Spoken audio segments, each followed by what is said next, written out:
Good morning, all of you. We'll start with the class Public Administration, that is the class, and we will cover the subject BPAC 131, that is Perspective of Public Administration. Today we'll cover the block 1, which we say the title is the Conceptual and Classical Perspectives. So let's introduce with the perspective of public administration. We'll introduce public administration in present time has become very complex and is slowly moving towards enlightenment public governance.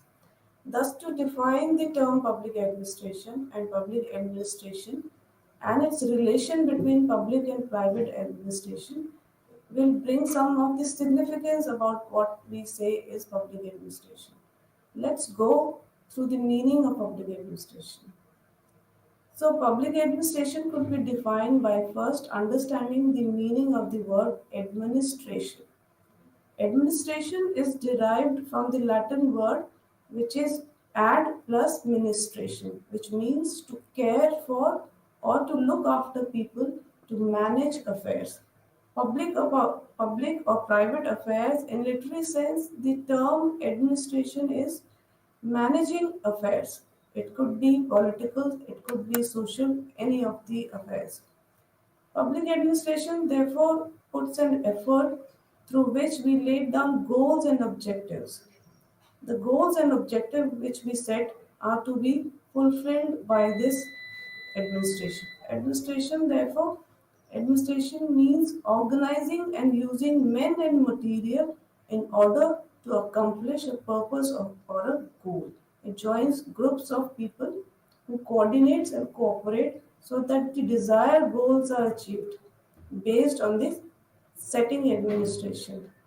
Therefore, public administration could be divided into private and public. The former refers to the public administration which operates in a governmental setting, which the later refers to the administration which is non governmental, that is, business enterprises and all such. In short, public administration thus means a cooperative effort by a group of people in order to achieve a common objective. It's a specialized vocation of managers who have skills of organizing and directing. Thus, the men and material, just as definedly as an engineer, has the skill of building structures. In other words, it is a good oriented purposing, coordinative and cooperative activities which is taken by a group of people in pursuit of some common goals or thus objectives of administration. Therefore, administration fulfills is goal oriented, it is purposely goal oriented, pursuit of conscious purpose, direction of human and material resources, determined actions, and cooperation for accomplishment of a common goal. Systematically ordering of affairs, calculated use of resources, coordination and control of persons, getting things done. That is public administration. If we go through, or if we say in a point to point way, administration is the conscious purpose which we use as a human, and human fulfillment, direction of humans means the human and human that cooperate with the human and the material resources. Cooperation is there, and the systematic calculation which is used. The public administration is a segment of large or field of administration. This is simply regarded as bureaucracy. The focus of public administration this thus is public bureaucracy, a bureaucratic administrative organization of the government. The bureaucratic administrative organization of the government, the basic features of public administration thus could be: one is bureaucratic decision making, whatever the elite or the civil servants are there, they discuss that. Organization and procedure of policy process, detailed systematic execution of laws, and enforcement of public policy, performance of civilian functions, and operation of public administration's branches, art and science management as an appeal to state affairs, and how of the government. On the whole, it can be said that public administration is nothing less than the whole government in action. In order, word is the action of the government, that means by which the purpose and the goals of government are realized. Therefore, if we go through by William Solsey, according to him, administration, the force which lays down the object of which an organization and its management are to strive, and the board policies under which they are to operate.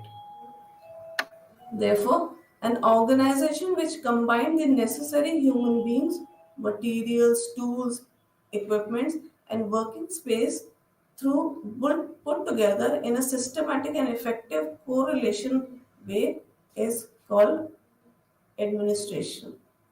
Therefore, if we go through the nature of public administration, this nature could be divided into two parts. The, there are two broad views with regard to the nature of public administration. One is the managerial view, and second one is the integral view. The managerial view constitutes the activities of only the top persons who encompass only the material activities and not the technical, clerical, and the manual activities. Managerial are the basically the people who are at the topmost position of any of the organization.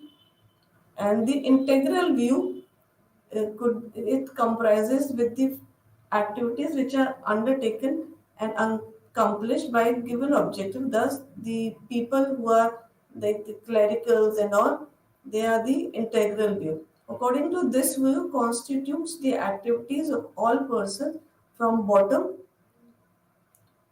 which depends upon the subject matter of the concerned agencies, that it is differed from one sphere to the another sphere. Therefore, the integral view is the lower part of the organization, and the managerial view is the upper managerial constitute the people who are working at the upper level.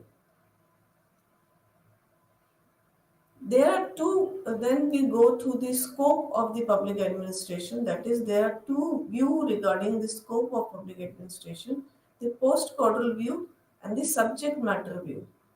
Post-caudal view basically was advocated by Luther Gulick. Post-caudal view, in which believes that administration consisted of seven elements. These elements help in the functioning of the organization in following ways. One is the planning,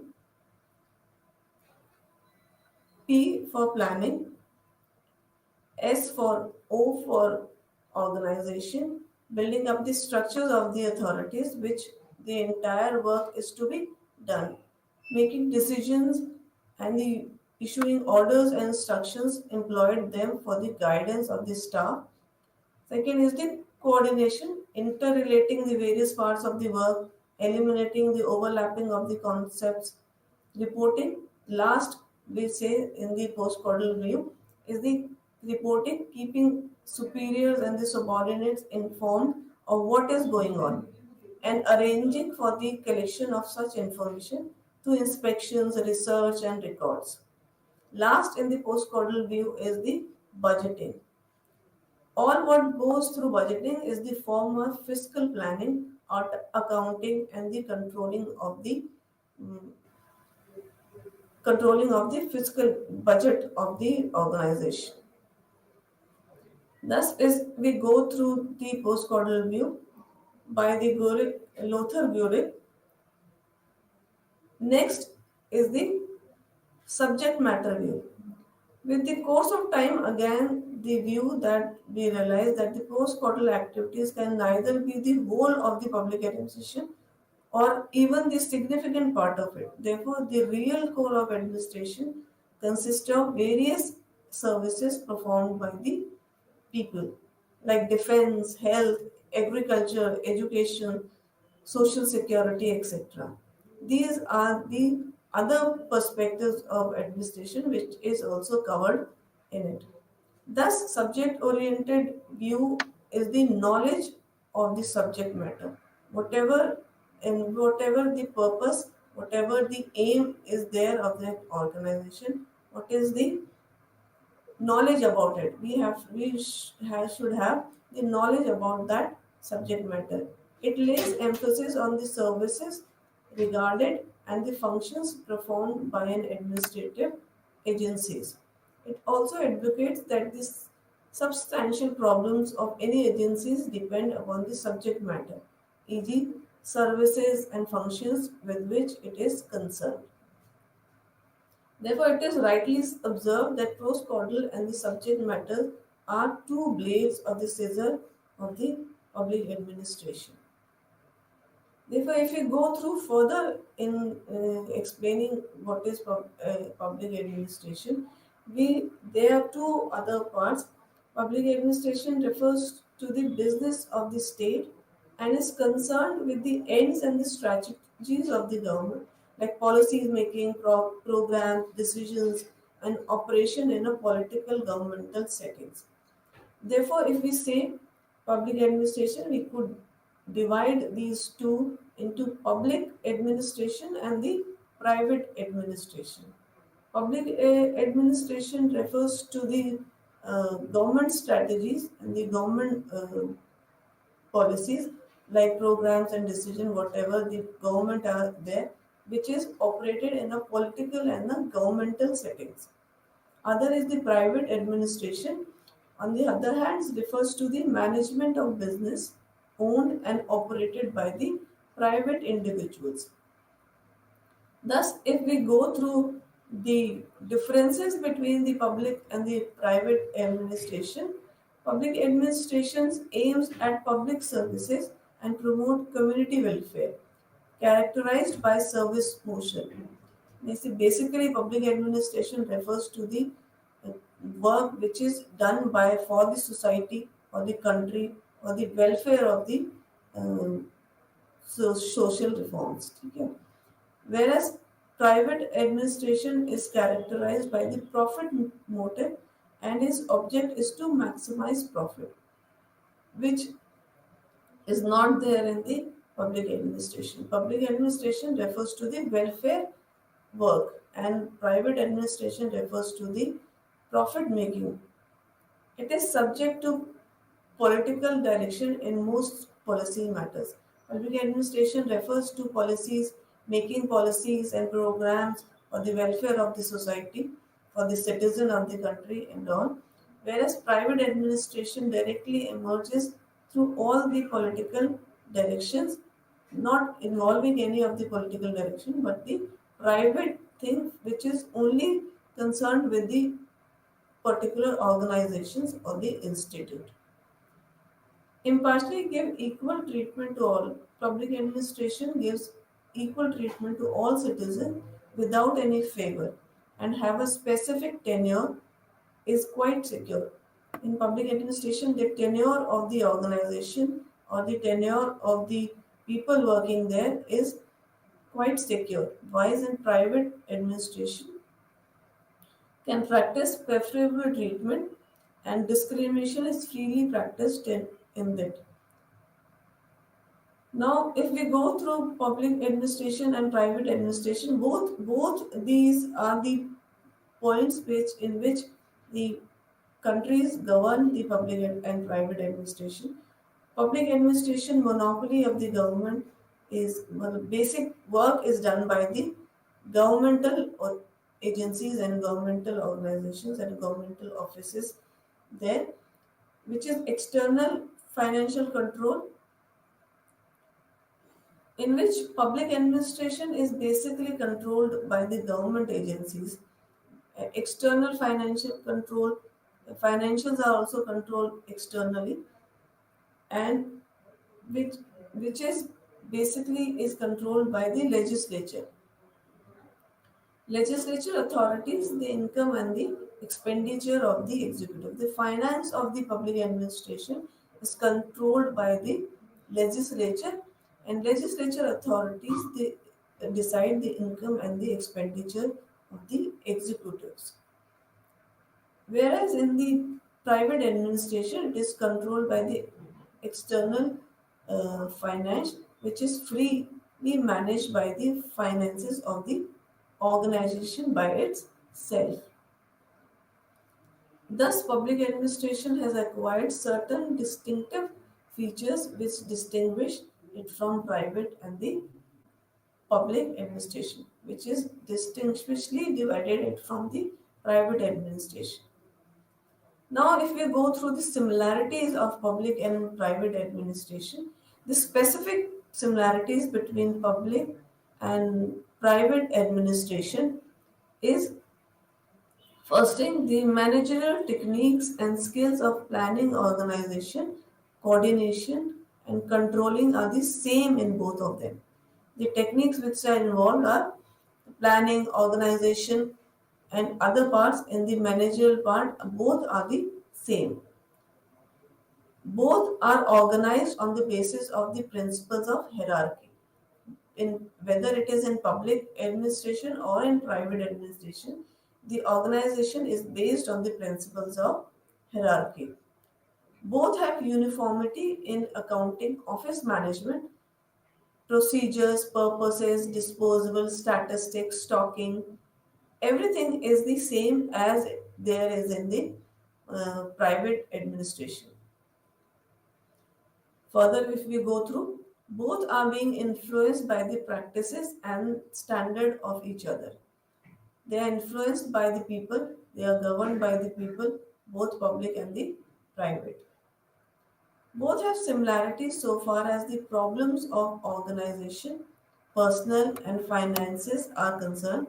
In India, we have that the administrative staff, colleague, and India allocated in the other firms. Therefore, the College of Public Administration of India is located in Hyderabad. Common training programs for the personnel of both public and the private sector, which is located in Hyderabad, goes through the same techniques and same planning and same skills which is required for the training of both the people working there, whether it is private or whether it is public. Now, what is the significance of public administration? Why public administration is needed for governing? Therefore, if we say the significance of public administration could be explained, it is very large in range and nature, and it's still increasing. The significance in earlier times, public administration was not separately developed. It was only was a part of political science. Now, because of its this large scale range, it has been divided and have been a separate constitution or separate, we could say, an institution, a separate subject because of its expanded nature. Now, what is the significance if we go through? If we go through significance of the public administration, it is really required for public order, social security, welfare, and economic infrastructure. Public administration is really required for social security and economic infrastructure of a country. Secondly, for the derival of goods in terms of services like safety, utilities, and enforcement of contract obligations, as also for ensuring the rule of law and treating all the citizens equal. Public administration is needed. Second, then, for developing countries for planning themselves, numerous plans and programs of social and economic development. Public administration is needed. Various developmental programs like community development, poverty eradications, employment, housing, rural connections, etc., are there in the public administration, which is the significance of the public administration. Development of rural and improving their living conditions, public administrations become the instrument of national integration. Therefore, it is very important for national integration. Second, next is the stabilizing force in a society. It acts as a harmony and integrated force. public administration is therefore helps in the harmony of integrating force. It is the heart of the development. Therefore, if we say public administrations, its significance, its nature, its division, we can say that public administrations has many of the other similarities too. We have gone through similarities, we have gone through what is nature of public administration, and we have gone through also that relationship between public and the private administration. Now, if we move further, the approaches of public administration, there were many other approaches which were which were developed to manage the public administration. One is that of the scientific management approach. The scientific management approach was introduced by F.W. Taylor under this theory, which analyzes the synthesis workflows in an organization. But the scientific management approach is the synthesis of how work is done in an organization. It was coined by Louis Brandeis in 1910 and was used by Taylor, later known as Taylorism. मतलब scientific management was first coined by Lewis, and then the Taylor, Frederick Taylor, he made it more smooth, and that was term was known as Taylorism. Taylor was born. Taylor was born in a German town, and he worked in various companies, and as a labor, and was then with the promotion, he also worked as a research director and chief engineer. And then, if we get to know about W. F. W. Taylor, he received his degree in mechanical engineering, worked as general manager, and also as professor at the Tuck School of Business at Dartmouth College. The basic work of Taylor was he was already working in such organizations, and from there he started his work in uh, the research of the scientific management, from where he got all the uh, views of how an organization should work.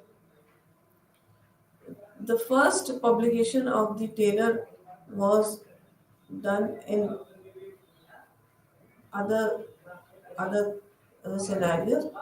Basic was the basic publications of Taylor was the piece rate system, and second was the shop management, art of cutting metals, and principles of scientific management. Scientific management approach, which was basically done by Taylor, he divided it into two parts. That is, the one was the piece rate system, which was that time going through, and second was the shop management. The basic principles as done by this Taylor was of scientific management.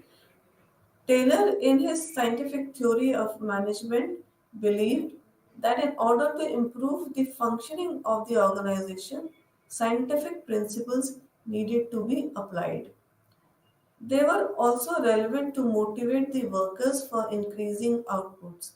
The keystone of Taylor's managerial thought was looking into the work methods and the managerialism of the people working in the uh, above categories. Taylor was of the view that appropriate method towards training in order to put in place the set procedures was to be done. Training focuses on optimal physical and psychological conditions of workers so that it could gain maximum output which is to be needed for an organization. Thus, he gave the following principles. The following were the principles of the scientific management which was given by the Taylor. First principle was the rule of thumb to replaced with science for which element of the work to be done by the workers. The rule of thumb was there with science for which elements of work to be done by the workers. Second was the one best way of doing a particular task needs to be determined so that it would help to determine its standard output. As the best method of decided scientific, we should train, teach, and develop the workers towards output. In order to attain the required output, management should cooperate with the workers. These were the basic principles. First is the workers or the people working there should be trained in a method which could be decided that what techniques is to be needed and development of the workers towards the output. In order to attain the required output, management should cooperate with the workers. The workers should be equally divided amongst the managers and the workers, and the burden of responsibility for the greater output lies with both of them. The organization, as what is said by the Taylor, was should be divided into two basic parts, that is, the people who are managing the organization and the labor or the worker class. And the greater output for the greater output, both have the responsibilities. As Taylor identified these characteristics of scientific management, we can summarize them as the following. The basic characteristics of the uh, scientific management were the thumb rule. Working thumb rule means working together, cooperation, and not just individual role and responsibility. Organization, that he said, was the collective responsibilities of all the people working there, maximum output in place of restricted output. Whatever we could get maximum from the workers and the skills what they have got, we could ensure that. Encouraging the development of each worker to greatest efficiency and output for each employee of the government. This was the basic principles of scientific management. The techniques and the principles and the application which could help an organization, these were the basic techniques that could be used for an organization to move towards the scientific principles derived by Taylor. Therefore, the function of the foremanship, this advocated that each worker be supervised and guided by 8 function foremen, which is classified them as the Taylor classified them as in the 4 points, that is the order of work and route clerk, instruction card clerk, time and cost clerk. These 3 4 provisions were there, which was categorized by the Taylor in the scientific management. One was order of work and route clerk. Second was the instruction card clerk. Third, time and cost clerk, and then the shop disciplinary. These functionaries work with the workers. The other functionaries were responsible for the execution and the supervision. They are classified. Therefore, the characteristics could be one was the gang boss, speed boss, repair boss, inspector for each worker would have 8 function boss, which would smoothen the progress towards specialization, as well as separation, planning, and execution block. According to Taylor, in the scientific management, there were 2 blocks, that is planning and execution. The planning was order of work and route clerk. These people like route clerk, card clerk, cost, time and cost clerk, shop disciplinary, motion studies, all were involved in the planning of how the work would be done by the organization. Next was the execution. Execution was the gang boss, repair boss, speed boss, and the inspector. That was the people who are basically involved in the execution of the programs or the whatever the policies which were set by the organization. So the method of motion study, the objective was to design a preferable work method with proper techniques, tools, equipments, raw materials in order to facilitate quick, hard and body motion. Thus, this method was directed to devise one best way to the work. Now, what was the time study method? This technique was derived from determined standard time from completion of work through time and motion studies. It facilitated planning of daily tasks. Now, if we say what was time study, it was the technique in which the whatever the standard time for the completion of the work is to be done. That was called the time study. Then differentiate piece rate time. What was piece rate time? Piece rate time, as suggested by the Taylor, was the payment of work by piecemeal. That is, by piecemeal on the basis of standards set by the time and motion study. So, piece rate system was guided towards motivation of workers to make more money with higher income and profits for those who worked hard. Means whatever time and whatever hardship the worker gives, the the salary or the wages were dependent upon the time and devotion whatever the laborers give. Workers were paid low price rate to a standard, a large bonus on the standard, and a high piece rate above the standards. Whatever these they were a set standard by the organization in which the workers were paid low price, but just to encourage them and just to motivate them, large bonus on that standard was given. High prices were there so that the workers should work more and give more time to the organization. Their salary was low, but the bonus and other high piece rates were more of what we can say was more depending on more compared to the what their salary was. Exceptional principles.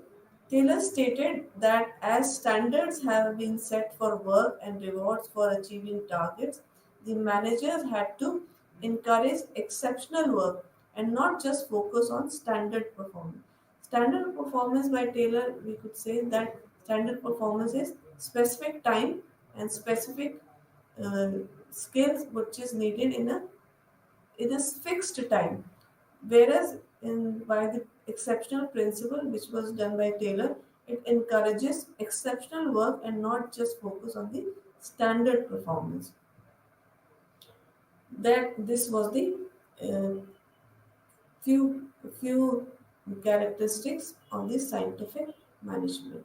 Basic scientific management. Two things that Taylor introduced was the piece rate system and the shop management, which we have just discussed it. We have discussed it and we have gone through this. Now, other methods of Taylor focused on the following techniques to serve the principles of scientific management. The other techniques were the standardized of all tools and methods used in trade. Whatever the tools are used in trade, separate plannings of these of the or the other methods should be standardized. According to Taylor, the standardized of all tools and methods should be used in a trade. Separate planning cells or department should be made, and each instructions and card for the workers should be done. What we say is what Taylor was said in his scientific management was the basic training should be done of the workers, and the organization should be divided into two basic parts, that is the managerial and the working class, and the workers should be encouraged for more encouraged to giving by giving bonuses and other other hikes in the salaries. Now, if we further go through the unit, we will uh, we will now go to the another unit, that was the unit 3, that is administrative management approach. Now, by how this we move through from the scientific management approach to the administrative management approach. The search for logical positivism made administrative management scholars believe that efficient was a neutral quest necessary for the improvement of organization. The administrative management approach evolved out of the discussion and debates about the nature of public administration. Since administration, the expression of collective will and responsibilities of the people in the organization to achieve its goal. It is the instruction or the structure of the organization that determines, regulates, module the behavior and performance of the person engaged in the organizational work in accordance with the organizational needs. The propounder of this approach assumed that there are some principles that can be developed and rare of universal applicability. These principles are developed and evolved on the basis of long experience and experimentation in industry and the army. The administrative management approach, these these approaches basically how they were involved was that the search of the positivism and made administrative management more believe in the work of efficiency. So these administrative management was developed. Now, if we go through, there were few scholars who had given their contribution in the administrative management. One was the Henry Fayol. He contributed, he developed, or he whatever his contribution was the hierarchical structure. How the how the organization work in a hierarchical way. In his management approach, he said that an administrative, that the management or the organization or any of the offices goes through the hierarchical structure. Then he says that the work division of work or the labor, then loyalty towards the organization, payment of fair wages, whatever the work the laborers have done, the payment should be fair wages, unity of direction. Whatever the program or whatever the policies were designed, everyone should be on the same platform. Therefore, the unity of direction should be there. Unity of command should be there. Should be discipline in the form of other form in of the working, discipline in working or discipline in for the organization. Authorities should be responsible. It should authorities higher authorities should be there to to judge them, or not to judge them, just to make them more organized. Then the power or function should be centralized. There were orders, equity should be there, stability of tenure should be there, and other things. Initiatives in spite of other corporations should be there.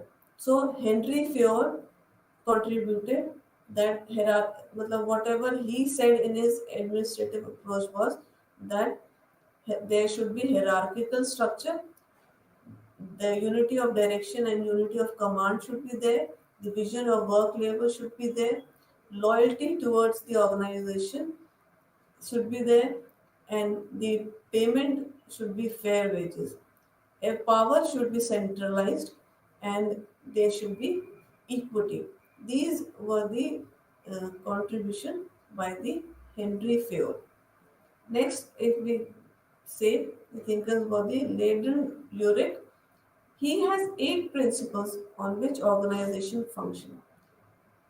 That 8 functions, that was the Postcaudal, we have already discussed it earlier also. The lateral discusses that there should be 8 principles on which organization should function. First should be the objective of the organization.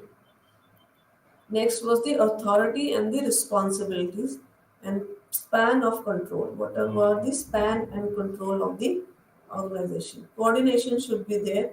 Delegations, among other principles, should be there. These 4 5 things were introduced by the Ladron Vettrick. The principles of 8 functions, the objectives of the organization should be there, span of control. These were the contribution by the Ladron Irving. Another scholar is the Luther Gehrig, in which he introduced the postcaudal principles, that was planning, organization, staffing, directing, reporting, and budgeting. This was the postcaudal um, in which Luther Gehrig said that a public administration should be managed by these 8 principles.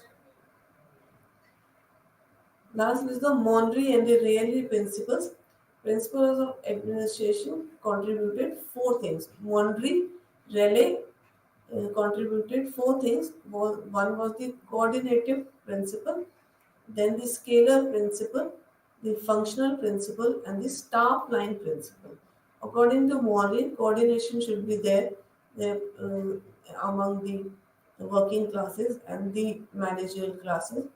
Function principles will give what the functions should be performed, should be there.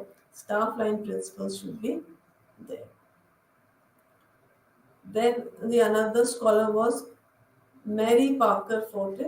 She devoted her mind to the issues of conflict resolution, basic in, administrative management.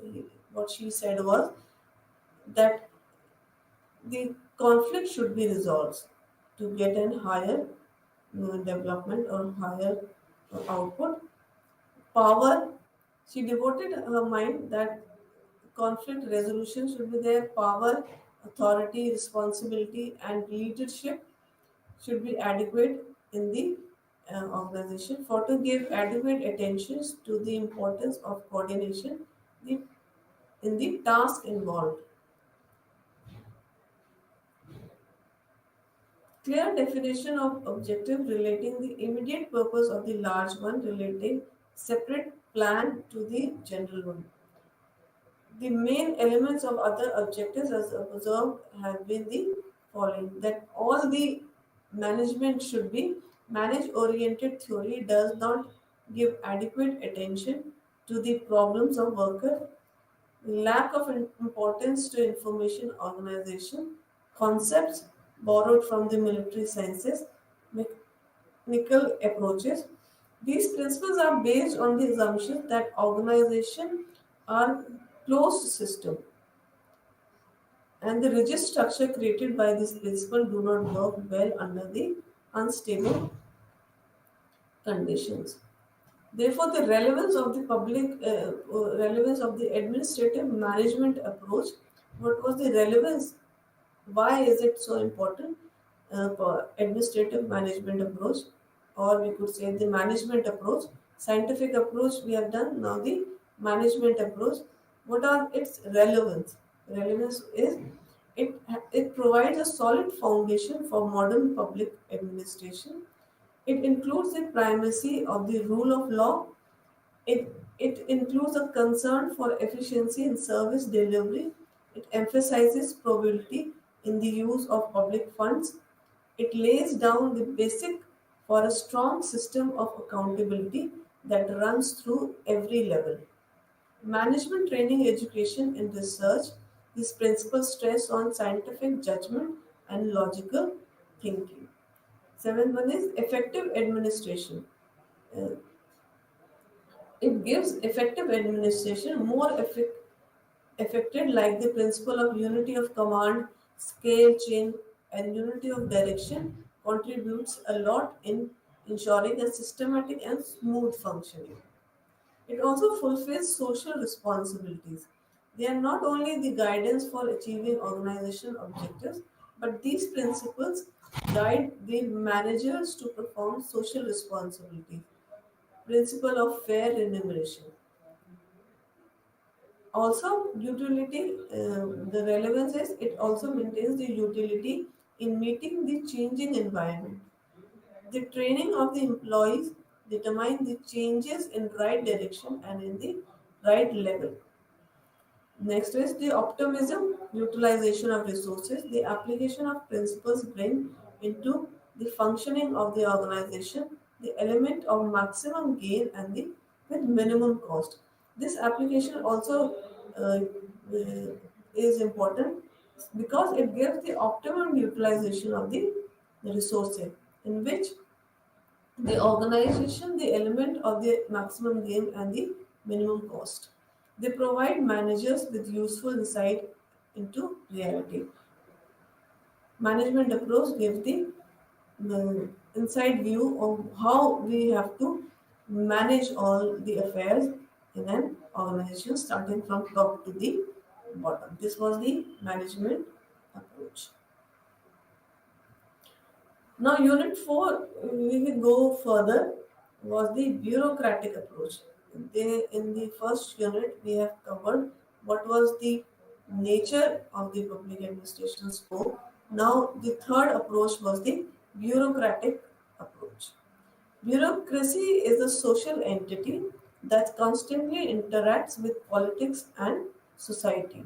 Later, the rise of industrialization society, there was a corresponding need to have an effective organization that could match with the changes brought in by modernity in terms of logical, technical efficiency. Precisely authority and rules precisely of the nature and the rules which was to be governed. About the nature of bureaucracy, the study of bureaucracy as an academic pursuit finds 2 points in view on its nature. First one is the new point recognized bureaucracy as an instrument or a mechanism that is created for efficient implementation of goals in other in order to perform the service that is offered to citizen service. First, in the bureaucratic approach, the bureaucratic study was divided into 2 points. First was the bureaucratic instrument, or we can say the mechanism. The mechanism creates, it was implemented or efficiently implemented the following goals like the work, the services done by for the citizen, those services like the Aadhaar card, the ration card, whatever all these services are there, this was there in the services, in the citizen performed services. First was the services performed for the citizens. These it has created a qualified staff members for doing all these, giving this all these services. Qualified staff members were appointed, who have been appointed for the position as prescribed by rule of law. Basic rule of law was governed to appoint uh, all these we can say the officials.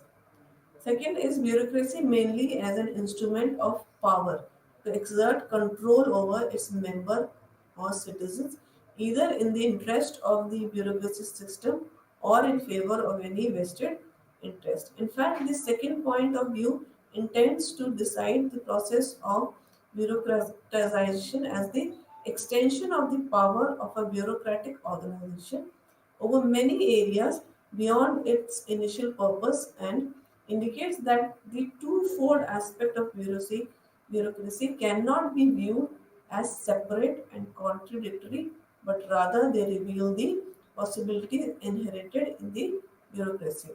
Therefore, in the organization side, based on the empirical studies, present two conflict views of the attitudinal outcomes of bureaucracy with reference to, or two outcomes were there. One was the positive view and the other was the negative view. The positive view of the bureaucracy was that it provides adequate guidance and clarifies job responsibilities to the employees. Second, it eases roles, stress, and support individuals it be and feel more effective in organization setting. Well, the positive thing was that it gives adequate guidance for the job responsibilities, and second was the it eases the stress and and gives support to the individuals to be free, more effective in the organizational setting. Third was it ensures well-being of the employee. These were the positive view of the bureaucracy. Negative view, we can say it quashes creativity due to its rigid functioning, which eventually makes the employee feel dissatisfied and demotivated. And second, it uses force and punishment towards their employees. So these were the negative views. But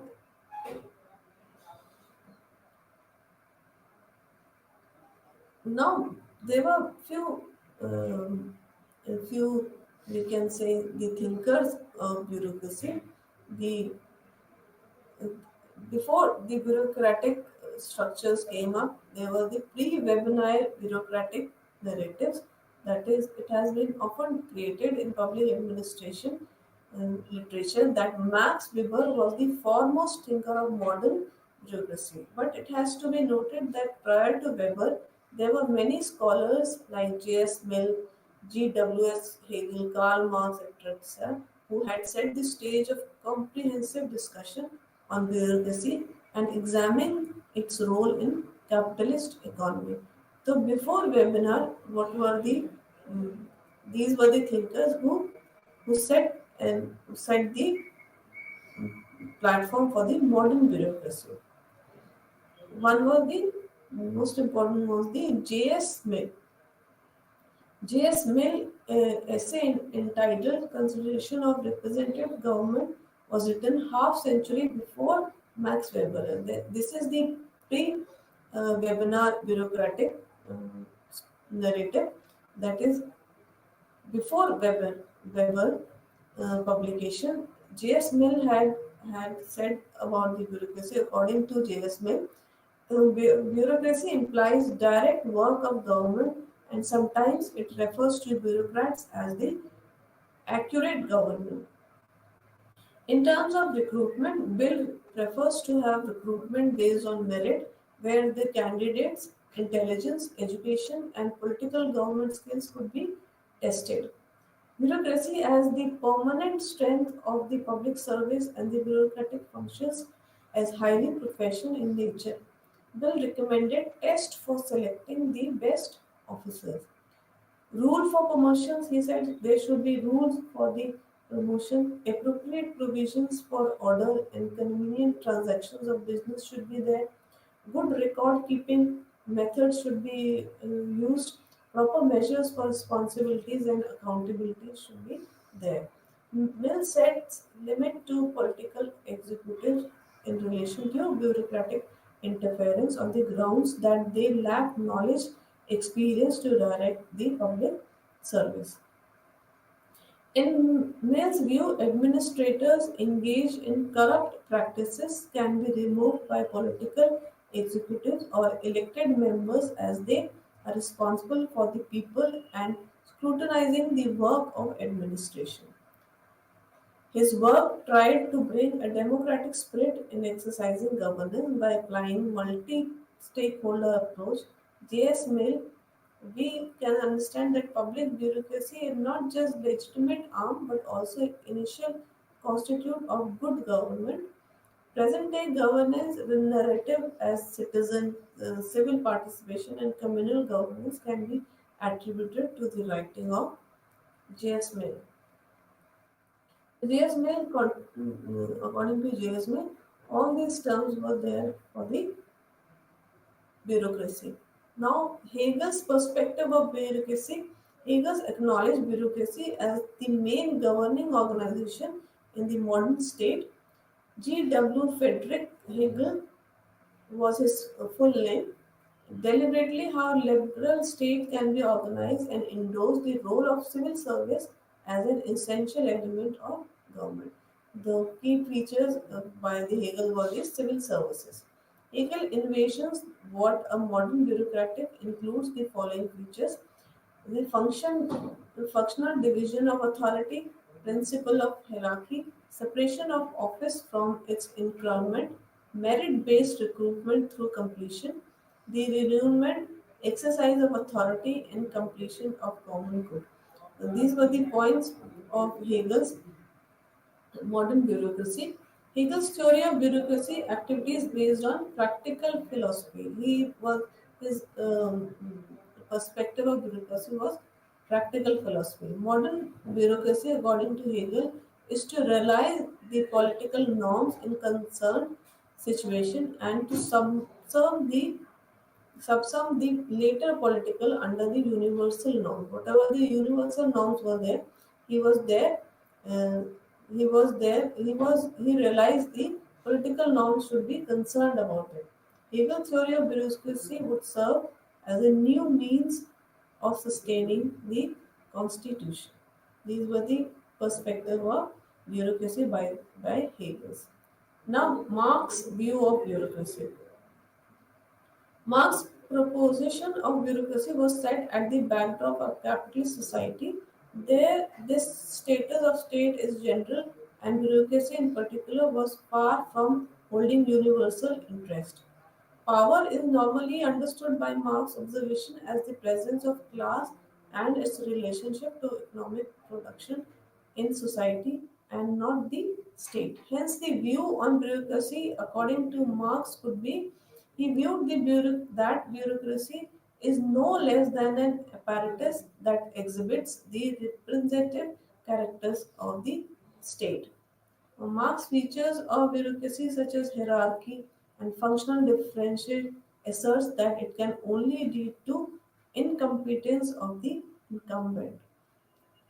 Marx it also was not an independent entity which possesses its own intellectual, ethical and liberal basis and consider bureaucracy as an instrument and agent of state that is directed and controlled by the economical dominant classes. In a way, Marx's view could be used as an analytical framework to understand and assess the dire functions of bureaucracy in developing countries. The Mosaics, the power elite concepts. Next thinker uh, was Mosaic theory. So we have gone through uh, three or four of the thinkers. One was the J.S. Mill. Second was the Hegel's perspective of bureaucracy. Then the Marxist view of bureaucracy. Then we say the Mosaic's power.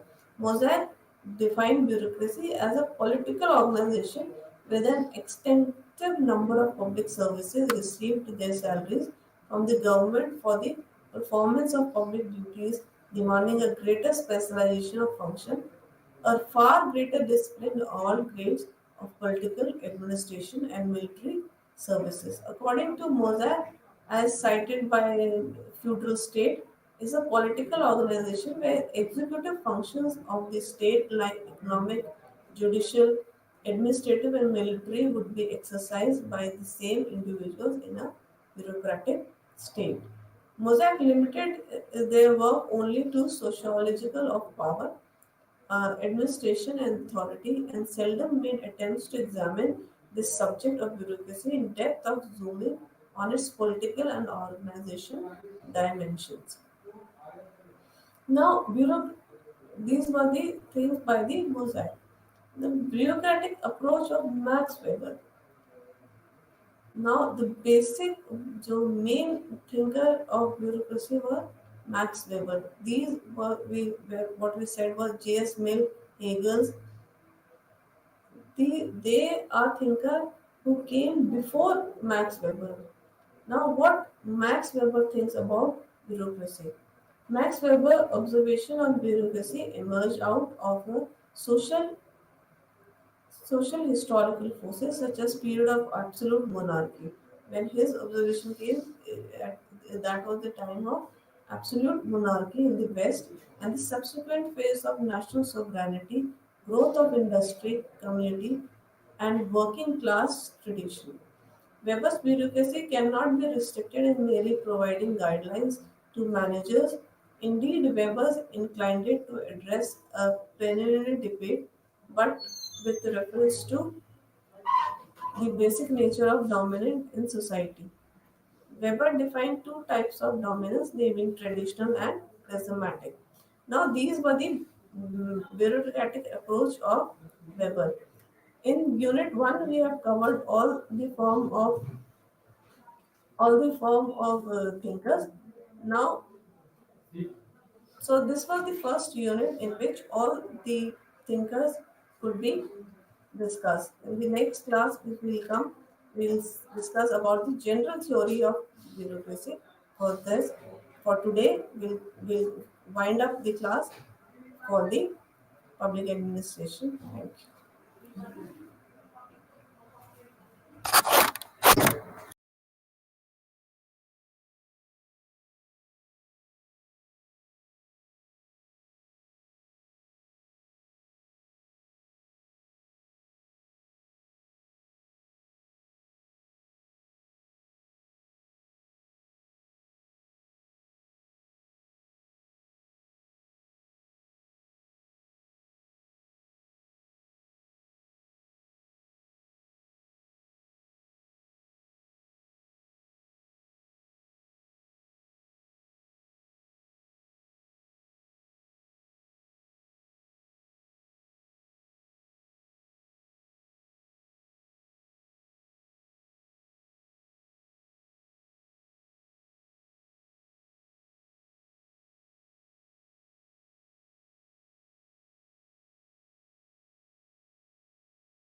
ఈరోజు ద్రవ్యోల్బణం ద్రవ్యోల్బణం యొక్క రకాలు, లక్షణాలు, దాని యొక్క కారణాలు, ప్రభావాలు ఎలా ఉంటాయి? సాధారణంగా అభివృద్ధి చెందుతున్నటువంటి దేశాల అభివృద్ధి అల్ప ఆదాయ దేశాల దృష్ట్యా చూసినప్పుడు ద్రవ్యోల్బణం అనేది ప్రపంచ యుద్ధాలు, ప్రకృతి వైపరీత్యాలు ఈ రెండింటి తర్వాత 3వ స్థానం ఆక్యుపై చేసుకుంటుంది. అంటే ఇది అభివృద్ధి చెందినటువంటి దేశాలలో ఉండదా? దీని ప్రభావం అంటే ఉంటుంది. అభివృద్ధి చెందిన దేశాలలో కూడా ద్రవ్యోల్బణం యొక్క ప్రభావం ఉంటుంది. సాధారణంగా మానవ జాతిని ప్రస్తుతం పట్టి పీడిస్తున్నటువంటి ఒక ముఖ్యమైనటువంటి అంశం ద్రవ్యోల్బణం. ఇది అభివృద్ధి చెందుతున్న దేశాలలో ప్రస్తుతం చాలా తీవ్రమైనటువంటి ఒక సమస్యగా ఉంది. ఈరోజు మనం చూస్తున్నాం. మరి అభివృద్ధి చెందుతున్నటువంటి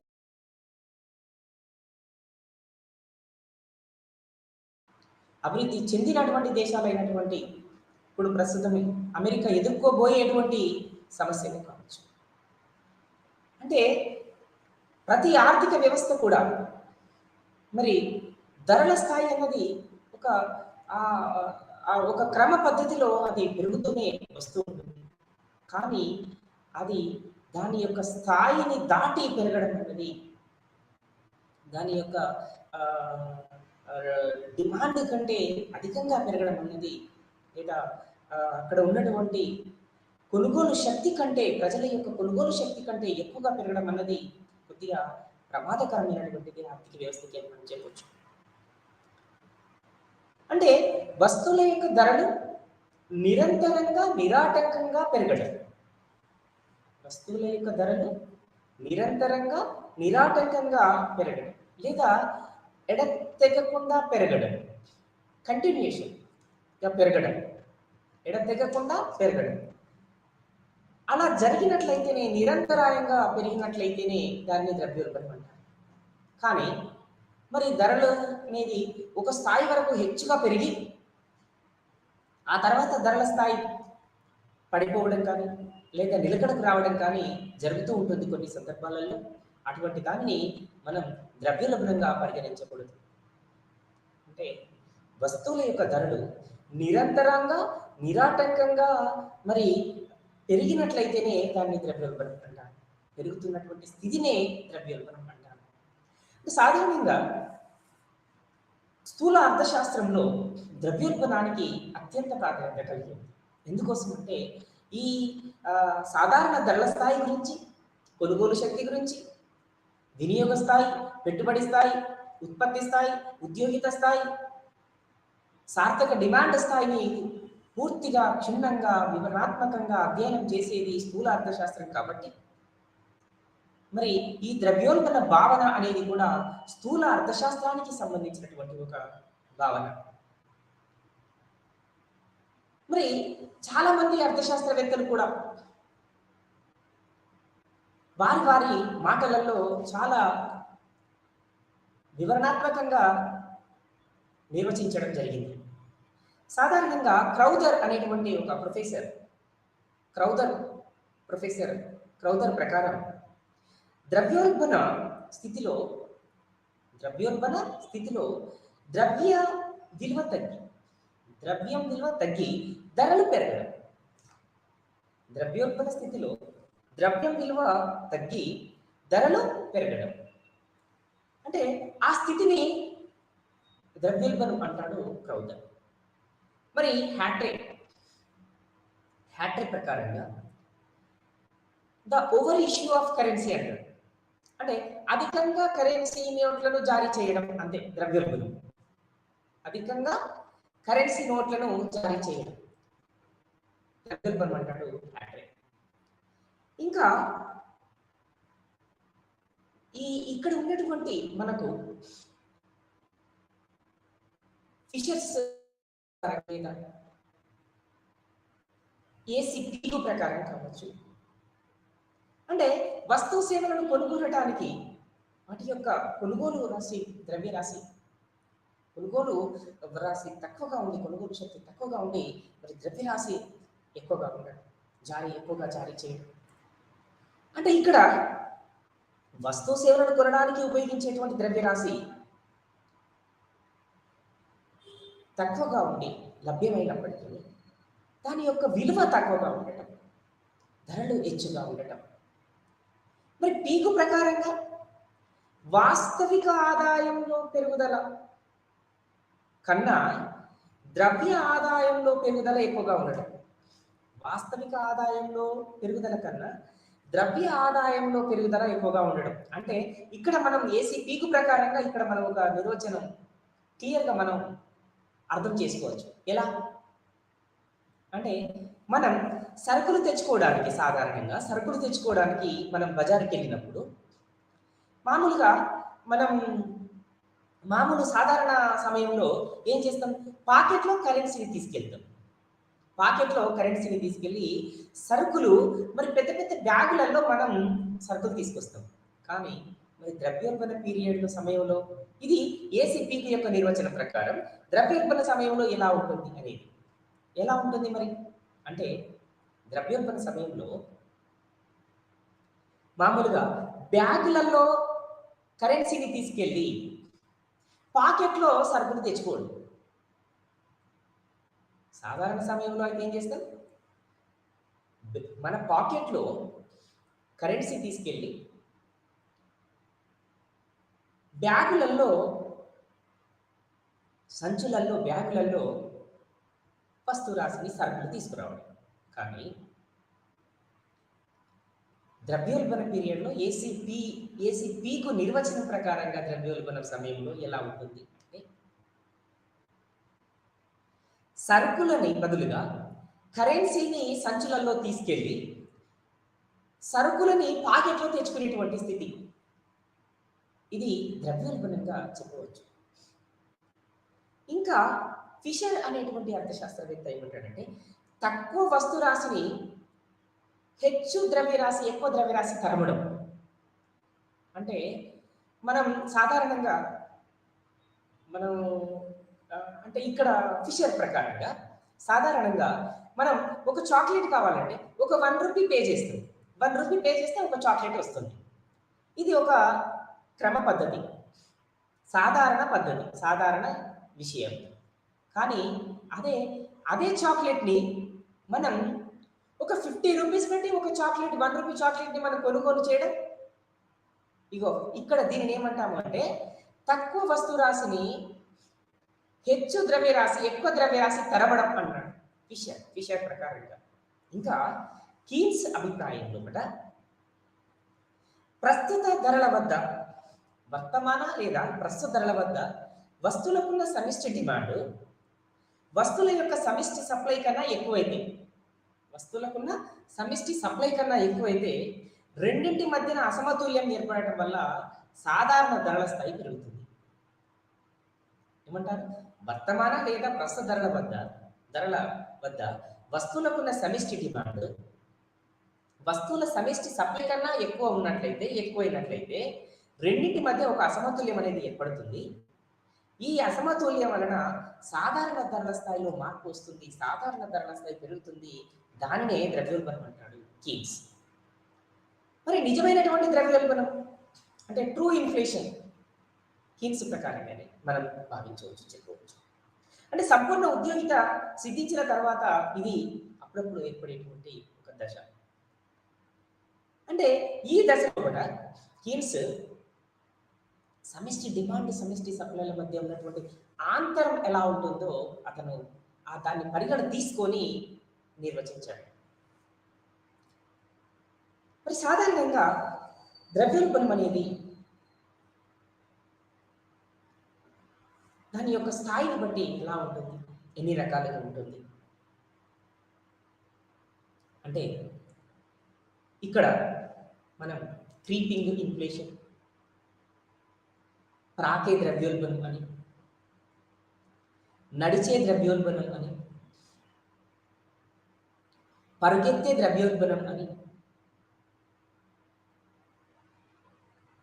జంప్ చేసే ద్రవ్యోల్బణం హైపర్ ఇన్ఫ్లేషన్ అని, రన్నింగ్ తర్వాత జంపింగ్ అంటే హైపర్ ఇన్ఫ్లేషన్ అని మనం వర్గీకరిస్తాం. వీటితో పాటుగా ప్రేరిత సప్లై ప్రేరిత ద్రవ్యోల్బణం అని, డిమాండ్ ప్రేరిత ద్రవ్యోల్బణం అని, తర్వాత మిశ్రమ ద్రవ్యోల్బణం అని చెప్తూ ఉంటాం. మరి ప్రాక్య ద్రవ్యోల్బణం దేన్ని అంటాం? ప్రాక్య ద్రవ్యోల్బణం దేన్ని పిలుస్తాం అంటే ఒక సంవత్సర కాలంలో కూడా ధరల స్థాయి అనేది 2% నుండి 3% వరకు ఉన్నట్లయితే దానిని ప్రాక్య ద్రవ్యోల్బణం అంటారు. మరి ప్రాక్య ద్రవ్యోల్బణం ఏంటిది? ఒక చిన్న బేబీ ఉంటుంది. ఒక చిన్న బేబీ ఏం చేస్తుంది? ముందు దశలో కొద్ది కొద్దిగా ప్రాకడమే మొదలు పెడుతుంది. ఆ తర్వాత ఏం చేస్తుంది? ఒక చిన్న అదే బేబీ ప్రాకడము పూర్తయిన తర్వాత ఏం చేస్తుంది? నేర్చుకున్న తర్వాత పర్ఫెక్ట్గా ప్రాకడం నేర్చుకున్న తర్వాత ఇంకా నడవడము మొదలు పెడుతుంది. నడవడము పూర్తిగా నేర్చుకున్న తర్వాత ఏం చేస్తుంది? ఇంకా పరిగెత్తడం మొదలు పెడుతుంది, రన్నింగ్ చేయడం మొదలు పెడుతుంది. మరి పరిగెత్తడము పూర్తిగా నేర్చుకున్న తర్వాత జంప్ చేయడం నేర్చుకుంటుంది. ఇలా ఒక బేబీ యొక్క యాక్టివిటీస్ తోటి ఇక్కడ ద్రవ్యోల్బణాన్ని మనం పోల్చి చెప్పవచ్చు. ఎందుకు? ప్రాకే ద్రవ్యోల్బణం అని, నడిచే ద్రవ్యోల్బణం అని, పరిగెత్తే ద్రవ్యోల్బణం అని, జంప్ చేసే ద్రవ్యోల్బణం అని, హైపర్ ఇన్ఫ్లేషన్ అని, వ్యయ ప్రేరిత ద్రవ్యోల్బణం అని, డిమాండ్ ప్రేరిత ద్రవ్యోల్బణం అని, మిశ్రమ ద్రవ్యోల్బణం అని చెప్పవచ్చు. మామూలుగా మిశ్రమ ద్రవ్యోల్బణం గురించి చెప్పింది ఎవరంటే షూల్జ్ అనే అర్థశాస్త్రవేత్త మిశ్రమ ద్రవ్యోల్బణాన్ని పరిచయం చేస్తాడు. మరి ఇక్కడ ప్రాకే ద్రవ్యోల్బణం అంటే 2% నుండి ఒక సంవత్సర కాలం లోపల 2% నుండి 3% వరకు ధరల స్థాయి ఉంది. అంటే మనం గుర్తుపట్టడానికి వీలైనంతగా ఒక బేబీ ఎట్లయితే ప్రాకుతుందో అలా ఆ బేబీ ఎలా మనం చూస్తుంటాం, స్లోగా ప్రాకడం మొదలు పెడుతుంది. మనం గుర్తుపట్టడానికి వీలవుతుంది అంతే. ఓహో కొంచెం చిన్నగా ప్రాకుతుంది అని. అంటే ఈ దశని 2% నుండి 3% దశగా మనం పేర్కొనవచ్చు. దీన్ని ప్రాకే ద్రవ్యోల్బణం అంటారు. ఆ తర్వాత 4 నుండి 5%. 4 నుండి 5% ధరల స్థాయి ఒక సంవత్సర కాలం పాటు ఉన్నట్లయితే దానిని ఒక సంవత్సర కాలంలో ఒక సంవత్సరంలో 4 నుంచి 5% వరకు ధరల స్థాయి ఉన్నట్లయితే దానిని నడిచే ద్రవ్యోల్బణంగా మనం పిలుస్తాం. అంటే ఇంకా గుర్తుపట్టడానికి పర్ఫెక్ట్గా మనకు ఒక క్లారిటీ అనేది కనిపిస్తుంది. ఓహో ధరలు అనేది పెరగడం ఇక ప్రారంభమైంది, ధరలు పెరుగుతున్నాయి అనేటువంటి సిచ్యువేషన్ అన్నమాట. 4 నుంచి 5% ధరల స్థాయి ఒక సంవత్సరంలో పెరగడం. అటు పిమ్మట ఆ తర్వాత మళ్ళీ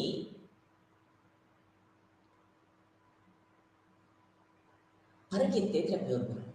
ప్రాకే ద్రవ్యోల్బణం అయిపోయింది, నడిచే ద్రవ్యోల్బణం అయిపోయింది. ఇప్పుడు పరిగెత్తే ద్రవ్యోల్బణం. మరి పరిగెత్తే ద్రవ్యోల్బణం అంటే ఏంటి? రన్నింగ్ ఇన్ఫ్లేషన్ అంటే 5% నుండి ఇక్కడ 10%కి ధరల స్థాయి ఉండడం. అంటే ఒక సంవత్సర కాలం లోపల ధరల స్థాయి 5% నుండి 10% మధ్య ఉన్నట్లయితే దానిని ఏమంటాం? పరిగెత్తే ద్రవ్యోల్బణం అంటాం. ఇంకా పరిగెత్తే ఇంకా కొనుగోలు శక్తికి అందనటువంటి స్థాయికి వెళ్ళిపోవడం, దీనిని రన్నింగ్ ఇన్ఫ్లేషన్ పరిగెత్తే ద్రవ్యోల్బణంగా పిలుస్తూ ఉంటాం. ఆ తర్వాత హైపర్ ఇన్ఫ్లేషన్, జంపింగ్ ఇన్ఫ్లేషన్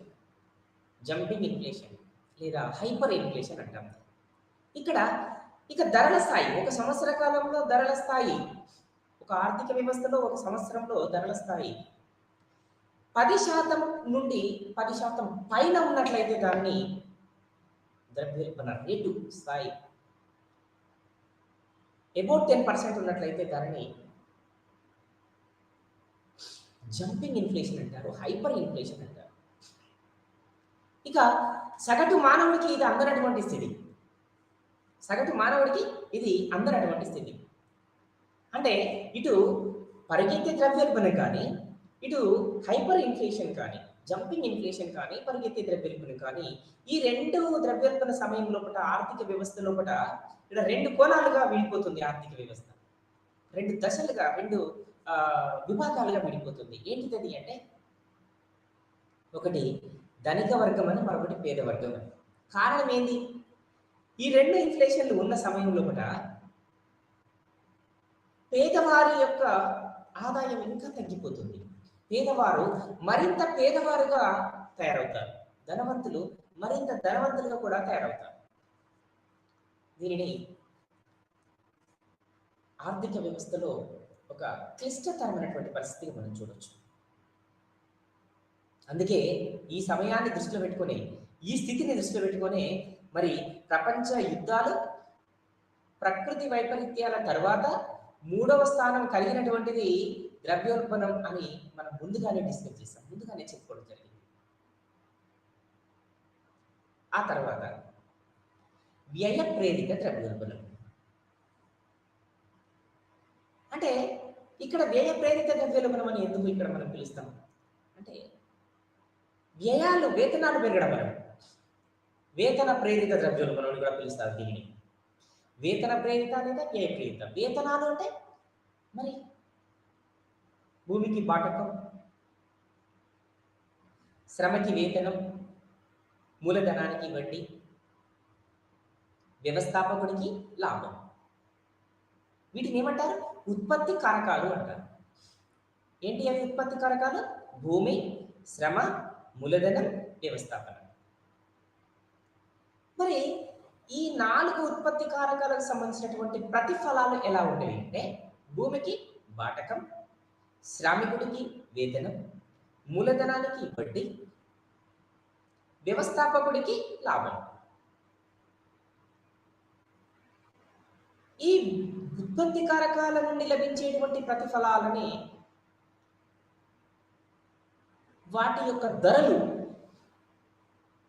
పెరగడం వలన, అంటే ఉత్పత్తి కారకాలకు చేసేటువంటి చెల్లింపులు పెరగడం వలన, ప్రతిఫలాలు పెరగడం వలన, వాటికి చెల్లించేటువంటి ప్రతిఫలం, భూమికి ప్రతిఫలం ఏంటి? బాటకం.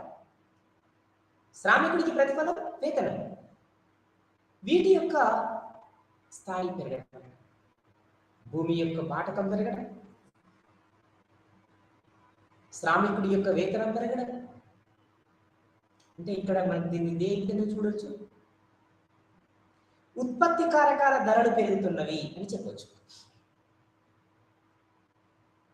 అంటే అందుకే ఇక్కడ వ్యయ ప్రేరిత ద్రవ్యోల్బణంగా కూడా దీన్ని భావిస్తాం. ఎందుకు ఇక్కడ అంటే, కాస్ట్ ఆఫ్ ఎక్స్పెండిచర్ ఎక్కువ అయిపోతుంది, ఉత్పత్తి వ్యయం పెరిగిపోతుంది. కారణం, ఉత్పత్తి కారకాల ధరలు పెరగడం మూలాన ఉత్పత్తి వ్యయం పెరుగుతుంది.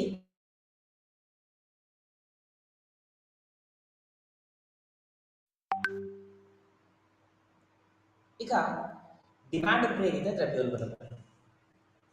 మరి డిమాండ్ ప్రేరిత ద్రవ్యోల్బణంగా దేన్ని పిలుస్తాం అంటే, సాధారణంగా మరి ఇక్కడ డిమాండ్ ప్రేరిత ద్రవ్యోల్బణం అంటే, డిమాండ్ పెరగడం వలన ధరలు కూడా పెరిగేటువంటి సమస్య ఏర్పడుతుంది. అంటే కారణం, జనాభా, అధిక జనాభా, అతివృష్టి అనావృష్టి సంభవించడం, అధిక జనాభా పెరగడం, జనాభాలో విపరీతమైన వృద్ధి సాధించడం వలన ఏమవుతుంది? డిమాండ్ పెరుగుతుంది. ఇంకా కొన్ని సందర్భాలలో ప్రకృతి వైపరీత్యాలు సంభవించినప్పుడు ఉత్పత్తి తగ్గిపోవడం, ప్రపంచ యుద్ధాలు సంభవించినప్పుడు ఉత్పత్తి తగ్గిపోవడం, ఈ సందర్భంలో ఉత్పత్తి తగ్గి మరి ఉత్పత్తి పరిమాణం తగ్గి డిమాండ్ పెరగడం. అప్పుడు డిమాండ్ పెరిగినప్పుడు ఏమవుతుంది అంటే, ఆటోమేటికల్లీ ఎక్కువ డిమాండ్ పెరగడం వల్ల ఎక్కువ ధరలు కూడా పెరుగుతుంది. ఎక్కువ డిమాండ్ పెరగడం వలన ఎక్కువ ధరలు పెరిగినట్లయితే దాన్ని డిమాండ్ ప్రేరిత ద్రవ్యోల్బణంగా పిలుస్తూ ఉంటాం. ఒకటి వ్యయ ప్రేరిత ద్రవ్యోల్బణం, రెండు వేతన డిమాండ్ ప్రేరిత ద్రవ్యోల్బణం. వ్యయ ప్రేరిత ద్రవ్యోల్బణానికి మరొక పేరు వేతన ప్రేరిత ద్రవ్యోల్బణం అని కూడా అంటారు. ఇక మిగిలినది షూల్జ్ ప్రతిపాదించినటువంటి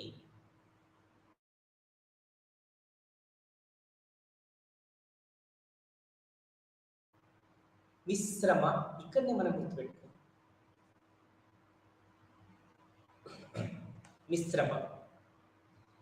మిశ్రమ ద్రవ్యోల్బణం అంటే వ్యయ ప్రేరిత ద్రవ్యోల్బణం మరియు లేదా వేతన ప్రేరిత ద్రవ్యోల్బణం మరియు డిమాండ్ ప్రేరిత ద్రవ్యోల్బణం, ఇవి రెండు కలిసి ధరల స్థాయి పెరగడం. ఇవి రెండు కలవడం ద్వారా ధరల స్థాయి పెరగడం అంటే ఏకకాలం లోపల వ్యయ ప్రేరిత ద్రవ్యోల్బణం, డిమాండ్ ప్రేరిత ద్రవ్యోల్బణం రెండు కూడా సంభవించడం. ఒకటి పెరిగినప్పుడే మనం తట్టుకోలేము, ఏదో ఒకటి పెరిగినప్పుడే మనం భరించలేము, ఎందుకంటే కొనుగోలు శక్తి పడిపోతుంది ఆ మేరకు. అటువంటి సందర్భంలో రెండు కూడా ఒక ఏకకాలంలో పెరగడం, ఇటు వేతన స్థాయి, ఉత్పత్తి కారకాల ధరల స్థాయి పెరిగి వ్యయాల స్థాయి ఉత్పత్తి వ్యయం పెరగడం, తర్వాత డిమాండ్ పెరగడం. అంటే వేతన ప్రేరిత డిమాండ్ ప్రేరిత, వ్యయ ప్రేరిత డిమాండ్ ప్రేరిత ద్రవ్యోల్బణంలో రెండు కలిసి మిశ్రమ ద్రవ్యోల్బణంగా మనం చెప్పవచ్చు. మరి ఈ రెండు కూడా సాధారణంగా ఇటు వ్యయ ప్రేరిత ద్రవ్యోల్బణం, అటు డిమాండ్ ప్రేరిత ద్రవ్యోల్బణం, ఇవి రెండు కూడా పెరగడం వలన మరి ధరల స్థాయి అనేది పెరుగుతుంది. దాన్ని మిశ్రమ ద్రవ్యోల్బణం అంటారు. దీనిని షూల్జ్ అనే అర్థశాస్త్రవేత్త ప్రతిపాదించాడు. మనం ఇక్కడ ఏంటి అది? ఒకటి రాకే ద్రవ్యోల్బణం, రెండు నడిచే ద్రవ్యోల్బణం, పరిగెత్తే ద్రవ్యోల్బణం, జంపింగ్ లేదా హైపర్ ద్రవ్యోల్బణం,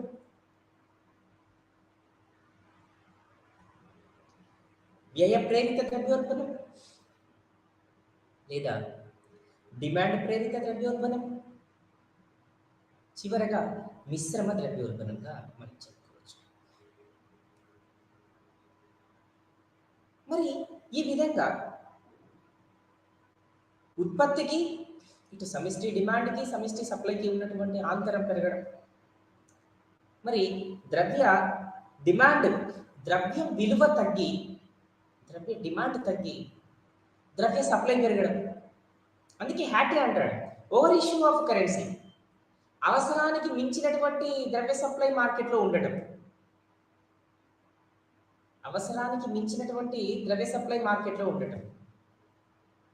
అంటే ఇక్కడ ఏం భావించవచ్చు అంటే ఓవర్ ఇష్యూ ఆఫ్ కరెన్సీ మార్కెట్లో ఉంది అని మనం భావించవచ్చు.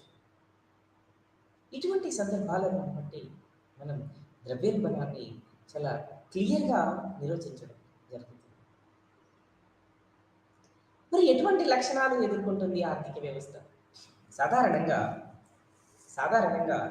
మరి ఎక్కువగా ధరల స్థాయి పెరగడం వలన, ధరల స్థాయి హెచ్చుగా ఉండడం వలన ఆర్థిక వ్యవస్థలో ముఖ్యంగా ఇది పరిగెత్తే ద్రవ్యోల్బణం, ఇక హైపర్ ఇన్ఫ్లేషన్, ఇవి రెండు ఉన్న సందర్భంలో మనం చెప్పుకున్నాం poor become poorest, rich become richest అని చెప్పాం. పేదవారు మరింతగా పేదవారుగా మారిపోవడం, ధనవంతులు మరింతగా ధనవంతులుగా మారిపోవడం జరుగుతుంది. అంటే సాధారణంగా ఇక్కడ సగటు ధరలు పెరిగినప్పుడు కార్మిక సంఘాలు వేతన రేటును పెంచమని ఆందోళన చేస్తూ ఉంటారు. అక్కడ ధరలతో నిమిత్తం లేకుండా వేతనం పెరుగుతుంది. అప్పుడు వేతనం పెరుగుదలకు శ్రామికుల ఉత్పాదకతకు సంబంధం ఉంది తీరా. అయితే ఈ దశలో వేతనంలో పెరుగుదలకు శ్రామికుల ఉత్పాదక వేతనం రేటు ఎక్కువగా పెరిగినట్లయితే ద్రవ్య రూపంలో వచ్చే వేతనాలు అధికంగా పెరుగుతూ వస్తుంది. మరి ఉత్పత్తి చేసేటువంటి వస్తువులు వాటి యొక్క వేతనం పెరిగినప్పుడు ఆ మేరకు వేతన వస్తువులు పెరగకపోతే అది ద్రవ్యోల్బణానికి దారితీస్తూ ఉంటుంది. ఇక డిమాండ్ పెరిగితే ద్రవ్యోల్బణంలో ఉంటుంది. మరి అధిక జనాభా పెరగడం, జనాభా ర్యాపిడ్ గ్రోత్ ఆఫ్ పాపులేషన్. అంటే సాధారణంగా మనం చూస్తుంటాం అభివృద్ధి చెందుతున్నటువంటి దేశాలన్నీ కూడా రెండవ దశలో ఉండడం. రెండవ దశ ఏంటిది? అభివృద్ధి చెందుతున్న దశ. మరి అభివృద్ధి చెందుతున్న దశలో అంటే ఏంటిది? సాధారణంగా అభివృద్ధి చెందుతున్నటువంటి దశలో ఏమవుతుంది అంటే జననాల రేటు ఎక్కువగా ఉండి మరణాల రేటు తక్కువగా ఉంటుంది. జననాల రేటు ఎక్కువగా ఉండి మరణాల రేటు తక్కువగా ఉన్నట్లయితే దాన్ని అభివృద్ధి చెందుతున్నటువంటి దశ, రెండవ దశ, సెకండ్ స్టేజ్ అంటాం. ఈ సెకండ్ స్టేజ్ని, ఈ రెండవ దశని పాపులేషన్ ఎక్స్ప్లోయేషన్, జనాభా విజృంభణ దశ అని కూడా పిలుస్తూ ఉంటాం. ఇది ప్రస్తుతం ఇండియా కూడా ఎక్కడుంది? రెండవ దశలో ఉంది. ఈ దశ గురించి ఎవరు చెప్పారు? మరి ఇక్కడ పాపులేషన్ థియరీ ప్రతిపాదించినటువంటి వారు టిఆర్ మాల్థస్ ఈ 3 సిద్ధాంతాలు, 3 దశల గురించి మాట్లాడతాడు. ఒకటి వెనుకబడిన దశ, అభివృద్ధి చెందుతున్న దశ, అభివృద్ధి చెందిన దశ. అభివృద్ధి చెందుతున్న దశలో కూడా ఏం ప్రాబ్లం ఉండదు. వెనుకబడిన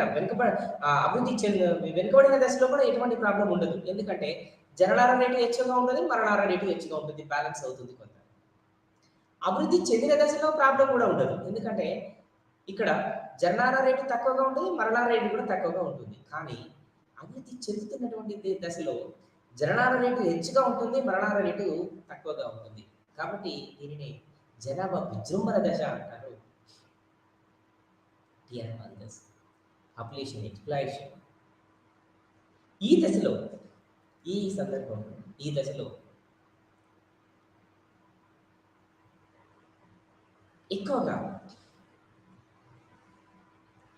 ఎక్కువగా కూడా అంటే ఎప్పుడైతే ఆర్థిక వ్యవస్థ లోపల మరి ఏర్పడేటువంటి పరిణామక్రమం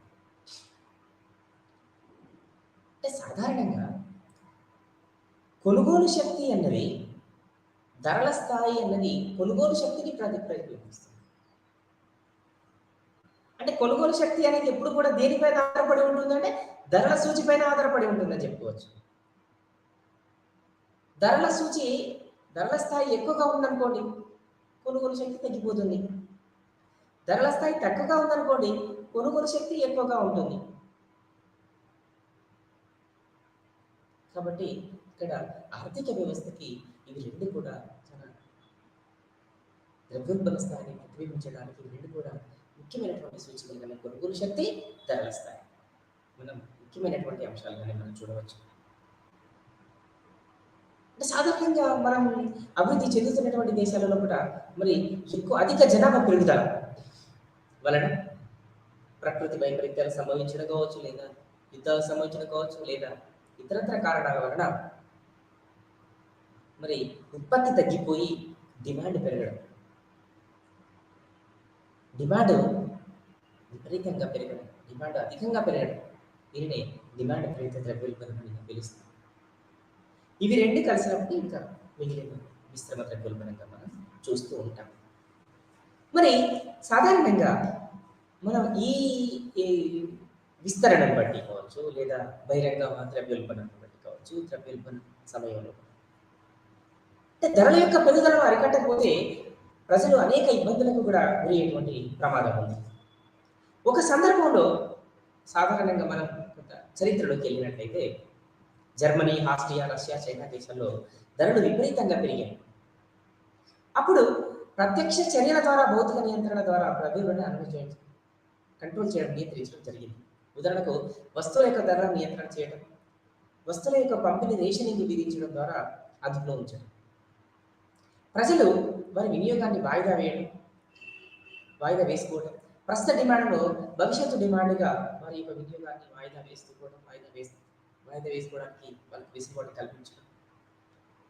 ఏదైతే కంట్రోల్స్ తీసివేసినటువంటి వెంటనే అంత పూర్వము మళ్ళీ ఏ విధంగానైతే అదుపులో ఉంటుందో, అంటే అదుపులో ఉన్నటువంటి మిగతా రకాల ద్రవ్యోల్బణాలు ఉంటాయి, అవన్నీ కూడా ఇటు డిమాండ్ ప్రేరిత ద్రవ్యోల్బణంగాను మరి వ్యయ ప్రేరిత ద్రవ్యోల్బణంగాను మనం చూస్తూ ఉంటాం.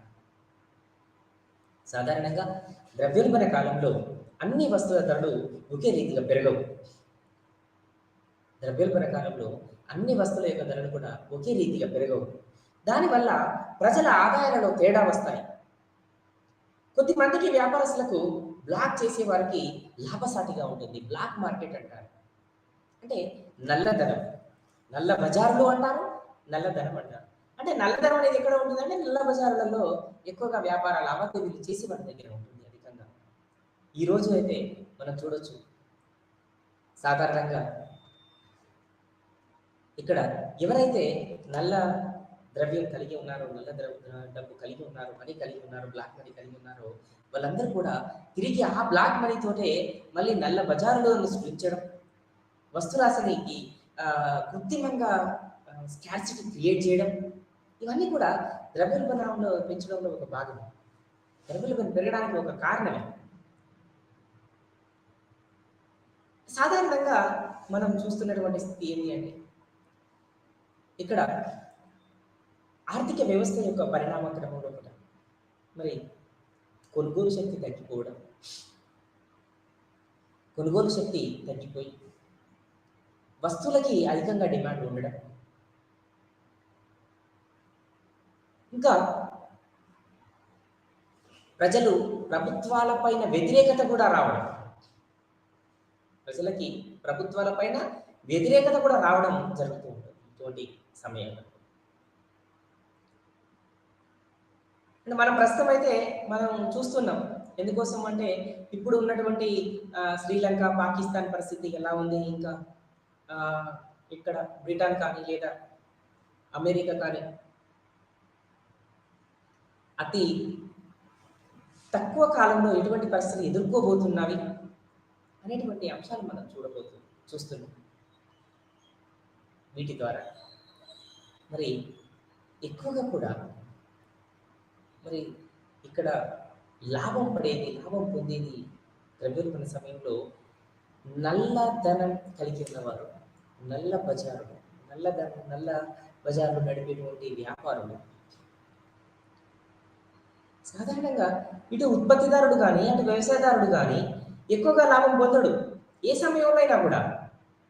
కానీ మరి ఎక్కువ లాభం పొందేది ఎవరు అంటే ఈ ఉత్పత్తి మీద అజమాయిషిని కలిగి ఉండడం. అంటే ఇక్కడ వాళ్ళు ఏం చేస్తుంటారు, ఉత్పత్తికి మరి ఏ విధంగా సంబంధాన్ని మరి వాళ్ళు ద్రవ్యోల్బణ పీరియడ్లో వాళ్ళు ఏ విధంగా ఉత్పత్తికి ఉన్నటువంటి సంబంధాన్ని కలిగి ఉంటారు అంటే సాధారణంగా కీన్స్ ప్రకారం నిరుద్యోగిత అనేది ఉన్నప్పుడు ద్రవ్యోల్బణం తక్కువ స్థాయిలో ఉంటుంది. ప్రతి సంవత్సరానికి ధరల పెరుగుదలలో మోస్తారుగా 2% ఉంటే ఉత్పత్తిదారులకు అది టానిక్గా పనిచేస్తుంది. మనం గుర్తుపెట్టుకోవాలి, అది టానిక్గా పనిచేస్తుంది అని. మరి అప్పుడు ఏమవుతుంది అంటే లాభాలు చేకూరుతాయి. ధరల పెరుగుదల వల్ల మరి ఏ విధంగా అంటే వస్తు ఉత్పత్తికి వినియోగదారుల యొక్క ఆదాయ లాభాల రూపంలో ఉత్పత్తిదారులకు కొద్దిగా లాభాలు చేకూరు. అంటే ఉత్పత్తి పెరగడానికి నిరుద్యోగులకు ఉన్న శ్రామికులు మిగతా వనరులను మరి వస్తు ఉత్పత్తికి నియమిస్తడం జరుగుతుంది. అట్లా చేసినట్లయితే కొంత ద్రవ్యోల్బణాన్ని అరికట్టడానికి అవకాశం అనేది కలుగుతుంది. కానీ ప్రభుత్వాలు అలా చేస్తాయా, అలా చేయడానికి వెసులుబాటు కల్పిస్తాయా అంటే అది పెద్ద ఒక క్వశ్చన్ మార్క్గానే మనం భావించవచ్చు. అంటే సాధారణంగా ఎక్కువగా కూడా ద్రవ్యోల్బణ సమయం లోపల ఉత్పత్తిదారులు నష్టపోతూనే ఉంటారు.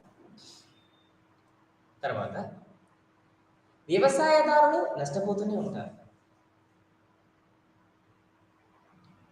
ఎవరైతే దళారీలు ఉన్నారో, ఎవరైతే నల్ల బజారు నడిపే వాళ్ళు ఉన్నారో, బ్లాక్ బ్లాక్ మార్కెట్ వ్యవహారాలు చూసే వాళ్ళైతే ఉన్నారు. అంత నల్లధనం, నల్ల బజారులు అనగానే మనకి ఇక్కడ పొలిటికల్ రిలేషన్స్ మనం గుర్తు భావించవచ్చు పొలిటికల్ రిలేషన్ అనేది. ఎందుకంటే ఈరోజు రాజకీయ అండదండ లేకుండా ఎక్కడ కూడా నల్లధనం అనేది మనం ఊహించలేము. రాజకీయ అండదండలు లేకుండా ఎక్కడ కూడా నల్ల బజారులని కూడా మనం ఊహించలేము. ఎందుకంటే ఇక్కడ వాళ్ళకున్నటువంటి రాజకీయ సంబంధాలతోటి వాళ్ళు ఆర్థిక వ్యవస్థలో అనేకమైనటువంటి అవినీతికమైనటువంటి మరి చట్ట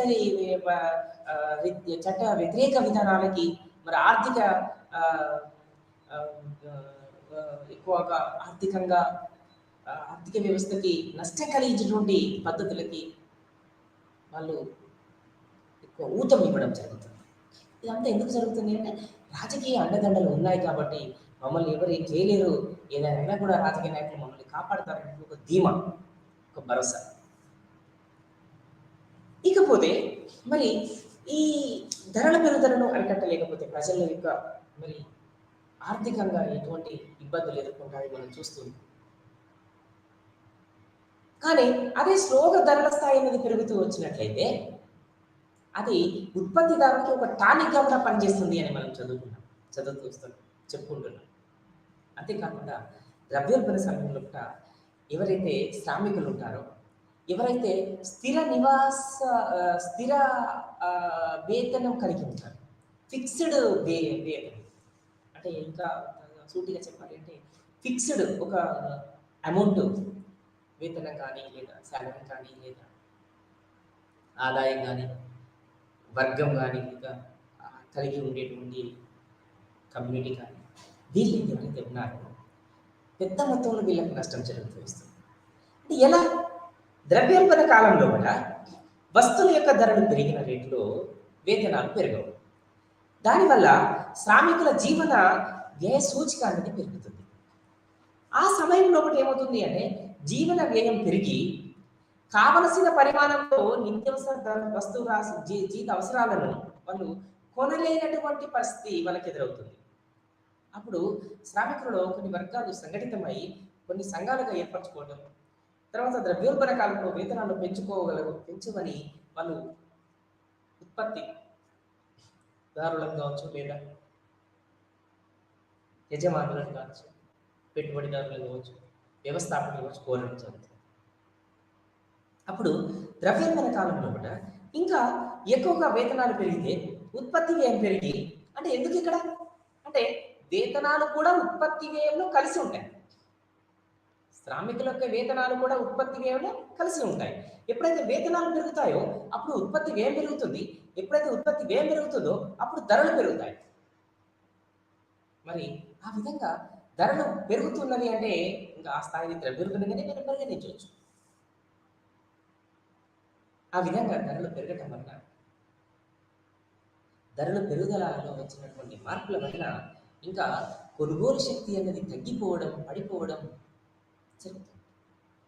ఇది ఒక ఫిక్స్డ్ ఇన్కమ్, ఫిక్స్డ్ వేతనం తీసుకునేటువంటి వారు, ఉదాహరణకు శ్రామికులు కావచ్చు, వ్యవసాయ శ్రామికులు కావచ్చు, ఇతరత్ర అనార్గనైజ్డ్ సెక్టర్లో పనిచేసేటువంటి శ్రామికులు కావచ్చు. అంటే ద్రవ్యోల్బణ కాలంలో వస్తువుల ధరలు పెరిగిన రేట్లు వేతనాలు పెరగవు. కాబట్టి ఏమవుతుంది అంటే శ్రామికుల జీవన ప్రమాణ వ్యయ సూచిక పెరుగుతుంది. ఈ వ్యయ సూచిక పెరగడం వలన వారికి కావాల్సినటువంటి నిత్యావసర వస్తువులకు కొనిగేటువంటి శక్తి వాళ్ళకు లేకుండా పోతుంది. అంటే శ్రామికుల్లో కొన్ని వర్గాలు కూడా అప్పుడప్పుడు ఇట్లా సంఘటితమై కొంత వేతనాలు పెంచమని కూడా పెట్టుబడిదారు లేకుంటే యజమాని మీద ఉత్పత్తిదారుడి మీద కొంత ఒత్తిడి కూడా జరుగుతుంది. ఇంకా ఆ తర్వాత ఈ స్థిర ఆదాయ వర్గం కూడా ఎక్కువ కూడా నష్టపోయేటువంటి ప్రమాదం మనకు తెలుసు. స్థిర ఆదాయ వర్గం కూడా ఎంత నష్టపోతుందో ఇందాక మనం చెప్పుకున్నాం. అంటే సమాజంలో కూడా అనేక మంది స్థిర ఆదాయాలను పొందుతూ ఉంటారు. వారి ఆదాయాలను త్వరితగతిన పెరగవు, మార్పు అనేది ఉండదు. అటువంటి వారు ద్రవ్యోల్బణ కాలంలో తక్కువ నిజ ఆదాయాన్ని పొందుతూ ఉంటారు. అంటే వారి జీవన ప్రమాణాలు పడిపోతాయి. అంతేకాకుండా వాళ్ళు స్థిర ఆదాయాల విలువను కోల్పోతూ ఉంటారు. అందువల్ల ఏమవుతుంది, ద్రవ్యోల్బణానికి పూర్వం కొన్నంత వస్తురాశిని వాళ్ళు కొనలేకపోవడం జరుగుతుంది. అంటే మిగతా వారికన్నా మీరు ఎక్కువగా నష్టపోతుంటారు ద్రవ్యోల్బణ సమయంలో. ఇక ద్రవ్యోల్బణం మరియు రుణాలు. అంటే ఇక్కడ మరి రుణాలు అంటే ఇక్కడ మనం ఎట్లా చూడవచ్చు. ద్రవ్యోల్బణ సమయంలో కూడా రుణాలు ఇచ్చేవారు, రుణాలు తీసుకునేవారి మీద విభిన్న ఫలితాలుగా మనం ప్రభావాలు చూస్తూ ఉంటాం. అంటే ద్రవ్యోల్బణ కాలంలో కూడా ద్రవ్య విలువ లేదా కొనుగోలు శక్తి క్షీణిస్తుంది. ద్రవ్యం విలువ లేదా కొనుగోలు శక్తి క్షీణిస్తుంది. ద్రవ్యోల్బణ కాలంలో రుణాలను తీర్చే వారికి లాభం కలుగుతుంది, కానీ రుణాలు ఇచ్చిన వారు మాత్రం నష్టపోతూ ఉంటారు. అంటే రుణాలు ఇచ్చిన వారు ఎవరు? రుణదాత, రుణగ్రహీత. రుణదాతలు, రుణగ్రహీతలు. ఇక్కడ మనం గుర్తుపెట్టుకోవాలి ఇద్దరి మధ్యన తేడా ఏంటిది అని. అంటే రుణం ఇచ్చిన వాళ్ళు రుణదాతలు అవుతారు, రుణం తీసుకున్న వాళ్ళు రుణగ్రహీతలు అవుతారు. అంటే ఇక్కడ రుణాలను ఇచ్చేవారికి ఎక్కువగా లాభం ఉంటుంది, రుణాలు ఇచ్చిన వారు ఎక్కువగా నష్టపోతుంటారు. అంటే రుణదాతలు నష్టపోతూ ఉంటారు. రుణాలు తీర్చేవారు ద్రవ్యోల్బణ రుణదాతలకు ఇచ్చే డబ్బు విలువ తగ్గడం వలన నిజ విలువ మరి తక్కువగా ఉంటుంది. ఈ సందర్భంలో మరి ఎక్కువ కూడా నష్టపోయేటువంటి ప్రమాదం కూడా ఉంటుంది. ప్రభుత్వం కూడా ద్రవ్యోల్బణ కాలంలో కూడా లోటు బడ్జెట్ పద్ధతి ద్వారా ప్రజల వద్ద తీసుకున్న రుణాలను మరి విలువ తగ్గినటువంటి కరెన్సీతో తీరుస్తూ ఉంటుంది. ఇది కూడా ఒక సాధారణమైనటువంటి అంశంగా మనం చూడవచ్చు. ఆ తర్వాత ద్రవ్యోల్బణ కాలంలో కూడా మరి ప్రభుత్వం ఏం చేస్తుంది? ప్రణాళికలను ఈ విధంగా రూపొందిస్తుంది, పథకాలను ఈ విధంగా రూపొందిస్తుంది. అంటే సాధారణంగా ప్రభుత్వం అనేది పథకాలను, ప్రణాళికలను, వివిధ రంగాలకు లక్ష్యాలను, టార్గెట్లను అప్పటి ధరలతో నిర్ణయిస్తుంది. వాటిని అమలుపరచడంలో కూడా విపరీతమైనటువంటి జాప్యం జరిగితే ద్రవ్యోల్బణం వల్ల వాటి అమలుకు అయ్యేటువంటి వ్యయాలు పెరుగుతూ వస్తూ ఉంటాయి. మరి ప్రభుత్వ బడ్జెట్ అంచనాలు తారుమారవుతాయి. వ్యయం పెరగటం వల్ల ప్రభుత్వం అదనంగా నిధులను సేకరించవలసి ఉంటుంది. For example Nagarjuna Sagar dam కావచ్చు, లేదా బాక్రా నంగల్, హిరాకుడు, దామోదర్ వ్యాలీ, లేకుంటే ఇటీవలి కాలంలో నిర్మించినటువంటి మనం తెలంగాణ ప్రభుత్వం నిర్మించబడినటువంటి కాళేశ్వరం ప్రాజెక్టు కావచ్చు. ఇటువంటి వాటిపైన, పథకాలపైన ఎక్కువ కూడా ప్రభావం చూపేటువంటి వీలు ఉంటుంది. అంటే మరి ఈ ఆదాయ సంపదలో కూడా, ఈ పంపిణీలో కూడా అనేకమైనటువంటి మార్పులు వస్తుంటాయి. ఎందుకు అనేటువంటి మార్పులు వస్తాయి? అందుకే ముందుగానే మనం ఒక మాట చెప్పుకున్నాం, poor become poorest, rich become richest అని. ధనవంతుడు మరింత ధనవంతుడిగా మారిపోతే పేదవారు మరింత పేదవారుగా మారిపోయేటువంటి ప్రమాదం ఉంటుంది, పర్టికులర్లీ ఈ దేశాలలో కూడా ద్రవ్యోల్బణం సంభవించినప్పుడు అని. అంటే ఎప్పుడైతే ద్రవ్య వ్యయాలు పెరిగి ధరలు కూడా పెరుగుతాయో అప్పుడు నష్టపోతూ ఉంటారు. ఫిక్స్డ్ వేతనం తీసుకునే వాళ్ళు, అల్ప వేతనం కలిగి ఉన్నవాళ్ళు. అంటే ఆదాయాలు తగ్గినా పేదవారు అవుతారు, ఆదాయాలు పెరిగినా ధనవంతులు అవుతారు. ఆదాయాలు తగ్గిన వాళ్ళు పేదవాళ్ళు అవుతారు, ఆదాయాలు పెరిగిన వాళ్ళు ధనవంతులు అవుతారు. ఇక్కడ రెండు రకాలుగా కూడా కొంత ఆర్థిక వ్యవస్థలో ఒక రకమైనటువంటి డిఫికల్టీస్ ఉన్నాయని మనం గుర్తు చేసుకోవచ్చు. అదే కాకుండా మరి ద్రవ్యోల్బణ సమయంలో కూడా ఆర్థిక అభివృద్ధికి ఉన్నటువంటి ద్రవ్యోల్బణానికి ఉన్నటువంటి సంబంధం ఎలా ఉంటుంది అంటే, ద్రవ్యోల్బణం ఆర్థిక పెరుగుదలకు ఉపాధిని పెంచడంలో కూడా సాధారణంగా ద్రవ్యోల్బణం లేకపోతే నిరుద్యోగులు ఉపాధి కూడా దొరకడం కష్టమైతే మరి ఉద్యోగం దొరికిన వారికి ద్రవ్యోల్బణం మేలు చేసినదిగా భావిస్తూ ఉంటారు. అంటే ద్రవ్యోల్బణం నిజ మూలధన సంచయనాన్ని లేదా నిర్మాణాన్ని పెంచిందా లేదా మరి తగ్గించిందా అనేది కూడా ఒక అంశంగా మనం చూడవచ్చు. అంటే వస్తురాశి ఉత్పత్తి చేసే సామర్థ్యం పెరుగుతుంది. ఈ సమయంలో కేటాయింపు సక్రమంగా జరుగుతుందా, వనరుల దుర్వినియోగం జరుగుతుందా అనేది మనం తెలుసుకోవడం కూడా కొద్దిగా కష్టసాధ్యం అవుతుంది. అంతేకాకుండా నిరుద్యోగం రేటు ఎక్కువగా కావచ్చు. ఈ సమయంలో ద్రవ్యోల్బణం వల్ల కనబడే ఆర్థిక వృద్ధి బలం కన్నా వాపుగా మరియు మనం మారవచ్చు. ఇక్కడ మనం చూడవచ్చు, ద్రవ్యోల్బణం వల్ల కనబడే అభివృద్ధి బలం కన్నా వాపు అనేది ఎక్కువగా ఉండవచ్చు. అంటే వాపు అంటే మనం అప్పుడు చూస్తుంటాం. ఏ విధంగా అంటే కొన్ని ఆర్థిక మూలాలు మరి పరిగణలోకి తీసుకున్నటువంటి సందర్భంలో ఉంటాయి. అంతేకాకుండా రెండవ ప్రపంచ యుద్ధం తర్వాత పారిశ్రామికంగా అభివృద్ధి చెందిన దేశాలలో ద్రవ్యోల్బణం రేటు స్థూల జాతీయ వస్తురాశి పెరుగుదల రేటుకు ప్రత్యక్ష సంబంధం కలిగి ఉంది. అంటే దాదాపుగా యూరోప్ దేశాలన్నీ కూడా ద్రవ్యోల్బణాన్ని ఈ ఈ రెండవ ప్రపంచ యుద్ధ సమయంలో ఎదుర్కొన్నవి. కాబట్టి ఆ సమయంలో కూడా ఉదాహరణకు పశ్చిమ జర్మనీ కావచ్చు, అంటే తక్కువ ద్రవ్యోల్బణ రేటుతో ఎక్కువ ఆర్థిక అభివృద్ధిని సాధించినట్టు స్థానం ఉంది. బ్రిటన్ ఎక్కువ ద్రవ్య రేటుతో తక్కువ ఆర్థిక వృద్ధిని సాధించింది. మన దేశంలో ద్రవ్యోల్బణ రేటు పెరిగినప్పుడల్లా వృద్ధి రేటు పెరగలేదు. వస్తూత్పత్తి ఉపాధులకు పెరుగుదల ద్రవ్యోల్బణ రేటుకు ఇప్పుడు సమానం కాదు. అదే కాలంలో స్తబ్దత కూడా ఉన్నది. దానివల్ల మన దేశంలో స్టగ్ఫ్లేషన్ ఉందని తెలుస్తుంది. స్టగ్ఫ్లేషన్ అనేది మన దేశంలో ఉందని తెలుస్తుంది. అంటే ఎప్పుడైతే ఇక్కడ స్టగ్ఫ్లేషన్ అనేది ఉంటుందో అక్కడ కొన్ని రంగాల్లో ధరలు పెరిగిన ఉత్పత్తి ఉపాధి తగ్గుతూ వస్తుంది. ధరలు పెరిగినప్పటి దానికన్నా లేదా ద్రవ్యోల్బణ రేటు తక్కువ ఉన్నప్పటికన్నా స్థిర ధరలు జరుగుతూ ఉంటాయి. అంటే ఈ స్థాయిని మరి ఖచ్చితంగా మనం కొలవలేము, కానీ ద్రవ్యోల్బణాన్ని గురించి ఖచ్చితమైనటువంటి అభిప్రాయం మాత్రం చెప్పవచ్చు. ఎందుకంటే ఇక్కడ అనిశ్చితంగా ఉంటుంది కాబట్టి, కొంత అనిశ్చిత అనేది ఉంటుంది కాబట్టి.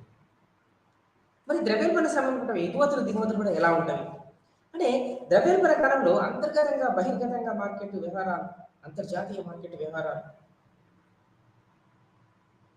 ధరలు ఎక్కువగా ఉండి వస్తువులు విదేశీ మార్కెట్లో అమ్మడం లాభసాటిగా ఉండటం వల్ల వ్యాపారస్తులు విదేశీ మార్కెట్లకు వస్తువులను ఎగుమతి చేస్తారు కొన్ని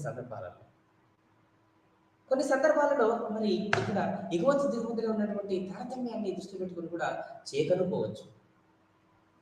అంటే ఇదంతా కూడా ఇక్కడ ఎగుమతుల దిగుమతుల మధ్య ఉన్నటువంటి ఆంతరం మీద బేస్ అయి ఉంటుంది.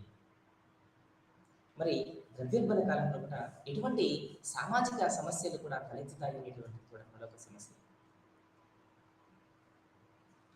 అంటే సాధారణంగా ఎటువంటి సమస్యలు అంటే మనం ముందే కొంత చెప్పుకున్నాం.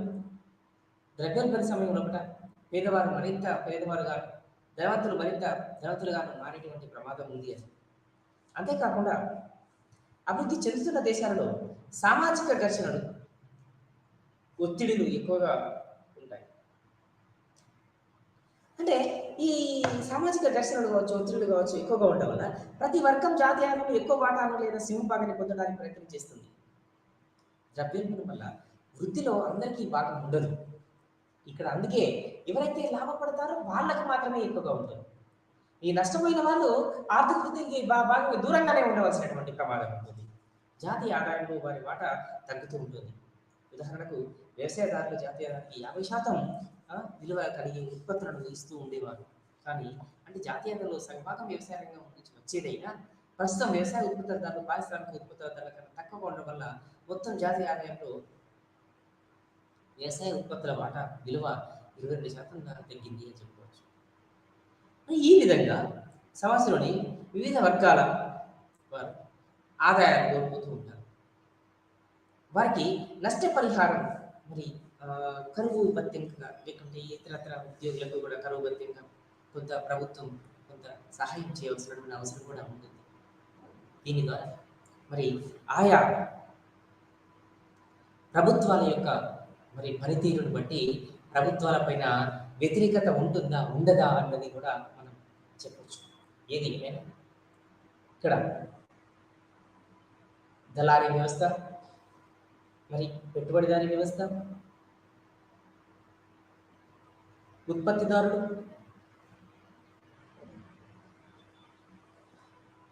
కొంత లాభపడినప్పటికీ వ్యవసాయదారులు కావచ్చు, స్థిర ఆదాయ వర్గం కావచ్చు, శ్రామికులు కావచ్చు, అనార్గనైజ్డ్ సెక్టార్ లేబర్ కావచ్చు, వీళ్ళందరూ కూడా పెద్ద మొత్తంలో నష్టపోయేటువంటి ప్రమాదం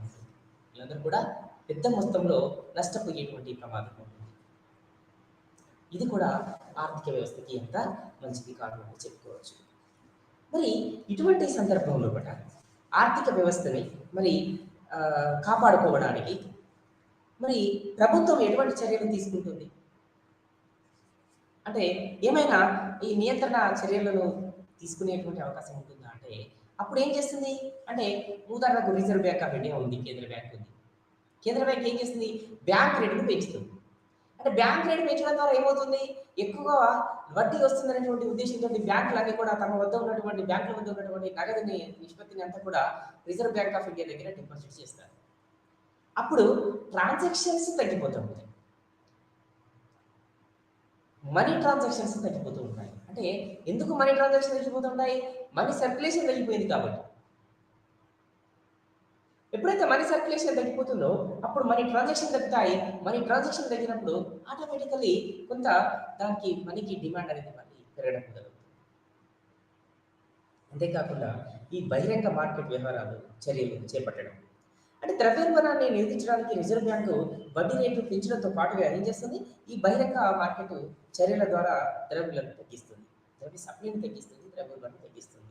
అంటే ఏ విధంగా అంటే బాండ్లు కావచ్చు, లేదా ఇతర బిల్లులు కావచ్చు, ఇతరత్ర సెక్యూరిటీస్ కావచ్చు, వీటన్నింటినీ కూడా తన బ్యాంకుల వద్ద ఉన్న నగదు నిల్వల నిష్పత్తి అని కావచ్చు, వీటన్నిటి కూడా రిజర్వ్ బ్యాంకు వాటి వాటి యొక్క అకౌంట్లకి భద్రంగా ఉండేదాన్ని తీసుకుంటుంది, భద్రపరచడానికి తీసుకుంటుంది.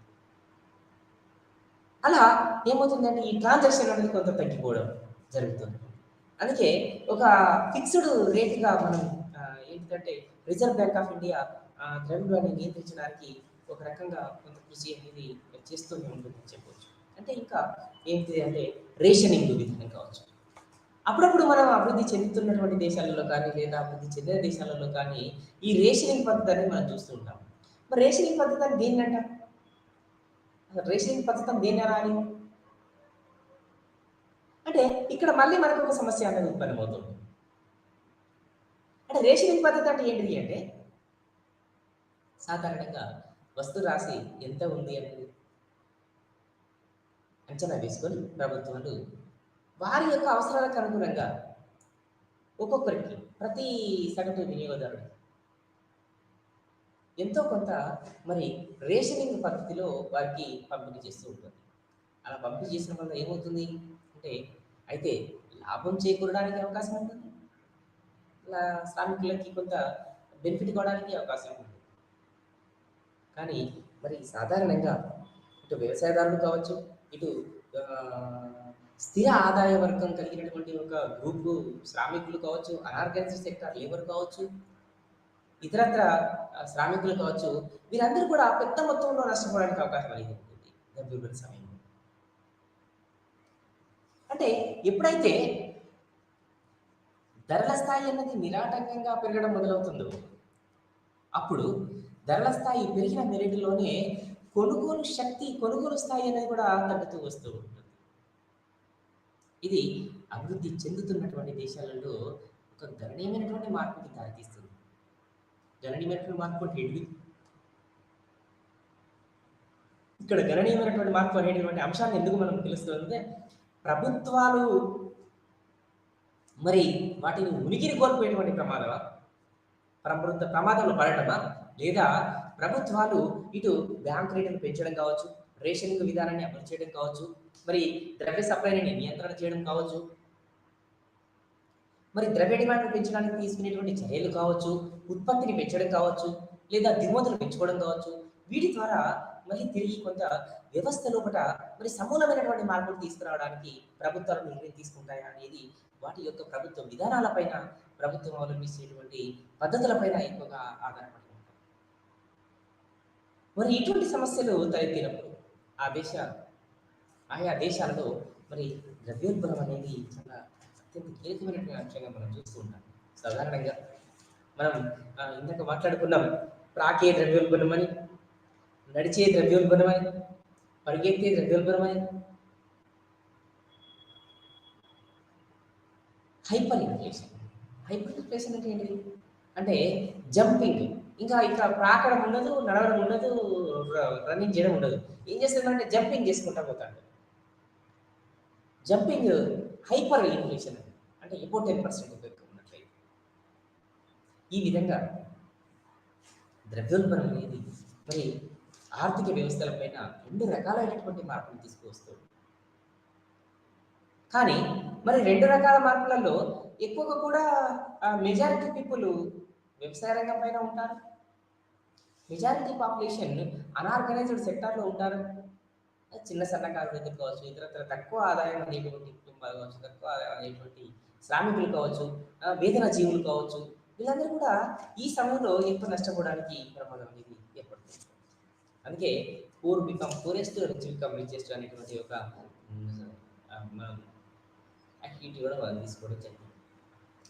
అంటే ఈ పరిణామ క్రమంలో కూడా ద్రవ్యోల్బణం అనేది మరి మనం ముందుగానే చెప్పుకున్నట్టుగా ఇటు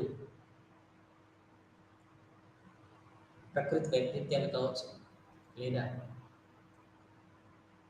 మరి ప్రపంచ యుద్ధాలు కావచ్చు, ఈ రెండింటి తర్వాత స్థానం కలిగి ఉంటుంది అని మనం చెప్పుకుంటాం. ఎందుకోసం అంటే ఆర్థిక వ్యవస్థ లోపల poor become poorest, rich become richest. Poor become poorest, rich become richest. ధనవంతులు మరింత ధనవంతులుగా మారడం, పేదవాళ్ళు మరింతగా పేదవారుగా మారడం. అందుకే ద్రవ్యోల్బణ సమయంలో కూడా మనం అప్పుడప్పుడు చూస్తూ ఉంటాం. ఇదివరకు మనం గడిచినటువంటి కాలంలో కూడా మన తెలంగాణలో కూడా ఒకసారి ఈ రేషనింగ్ పద్ధతిని అవలంబించడం జరిగింది.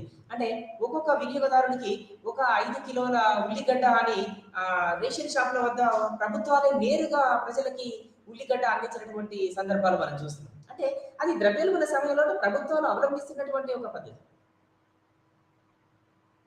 ఈ పద్ధతి ద్వారా ద్రవ్యోల్బణాన్ని నియంత్రించడానికి, అరికట్టడానికి ఒక అవకాశం అనేది ఉంటుంది. అంతేకాకుండా బ్యాంక్ రేటును పెంచడం కావచ్చు, ఉత్పత్తి పెంచడం కావచ్చు, దిగుమతులు పెంచడం కావచ్చు, ఇవన్నీ కూడా ఆయా రంగాల్లో కూడా ఆయా కేటగిరీ పీపుల్ లోపల చాలా భిన్నమైనటువంటి మార్పులు తీసుకొస్తాయి. ఏది ఏమైనా కూడా ఇక్కడ మనం ఒక దళారీ వ్యవస్థ, మరి ఉత్పత్తిదారీ వ్యవస్థ, మరియు వ్యాపారం ఎక్కువగా కూడా ఇంకా మనం ఇక్కడ గుర్తుపెట్టుకోవాల్సింది ఏంటంటే వ్యాపారులు అధికంగా లాభాలు గడిస్తారు. ఈ కాలంలోనే మరి నల్లధనం అనేది, నల్ల బజారులు అనేటివి, బ్లాక్ మార్కెట్ అనేది ఎక్కువగా కూడా విజృంభిస్తూ ఉంటుంది. అంటే ఈ నల్ల బజార్లు కానీ,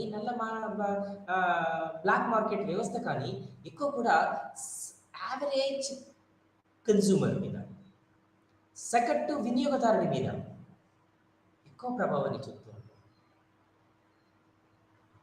ఆ విధంగా ద్రవ్యోల్బణం మరి ద్రవ్యోల్బణం యొక్క నిర్వచనాలు, లక్షణాలు, ద్రవ్యోల్బణం యొక్క రకాలు, ద్రవ్యోల్బణం గల కారణాలు, జనాభా విపరీతంగా పెరగడం అనుకుందాం. అంటే జనాభా పెరగడం ఒకటే సమస్య అంటే అవును, జనాభా పెరిగితే డిమాండ్ పెరుగుతుంది వసూరాసు. అంతేకాకుండా ఇంకేముంటుంది అంటే వ్యాపారులు అధికంగా లాభాలు గడిస్తుంటారు. నల్ల బజారులు నడిపే వాళ్ళు, బ్లాక్ మార్కెట్ కలిగి ఉన్న వాళ్ళు.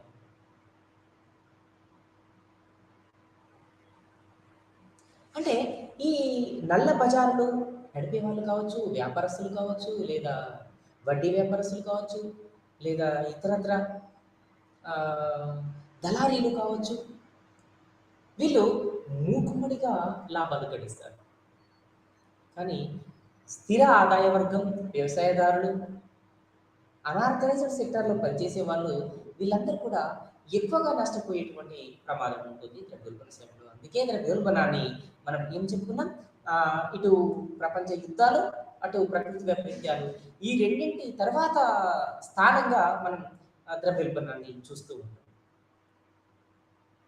కాబట్టి సాధారణంగా ద్రవ్యోల్బణాన్ని అరికట్టడానికి ప్రభుత్వాలు చేపట్టేటువంటి చర్యలు అన్నవి ప్రజల యొక్క జీవన ప్రమాణ స్థాయిని, తలసరి ఆదాయ సూచికని, కొనుగోలు శక్తిని మరి ప్రభావితం చేసేది విధంగా ఉండాలి. దాని ద్వారా ఆర్థిక వ్యవస్థ అన్నది ఏమవుతుంది అంటే కొంత ఆదాయ అసమానతలు తగ్గడానికి అవకాశం అనేది ఉంటుంది.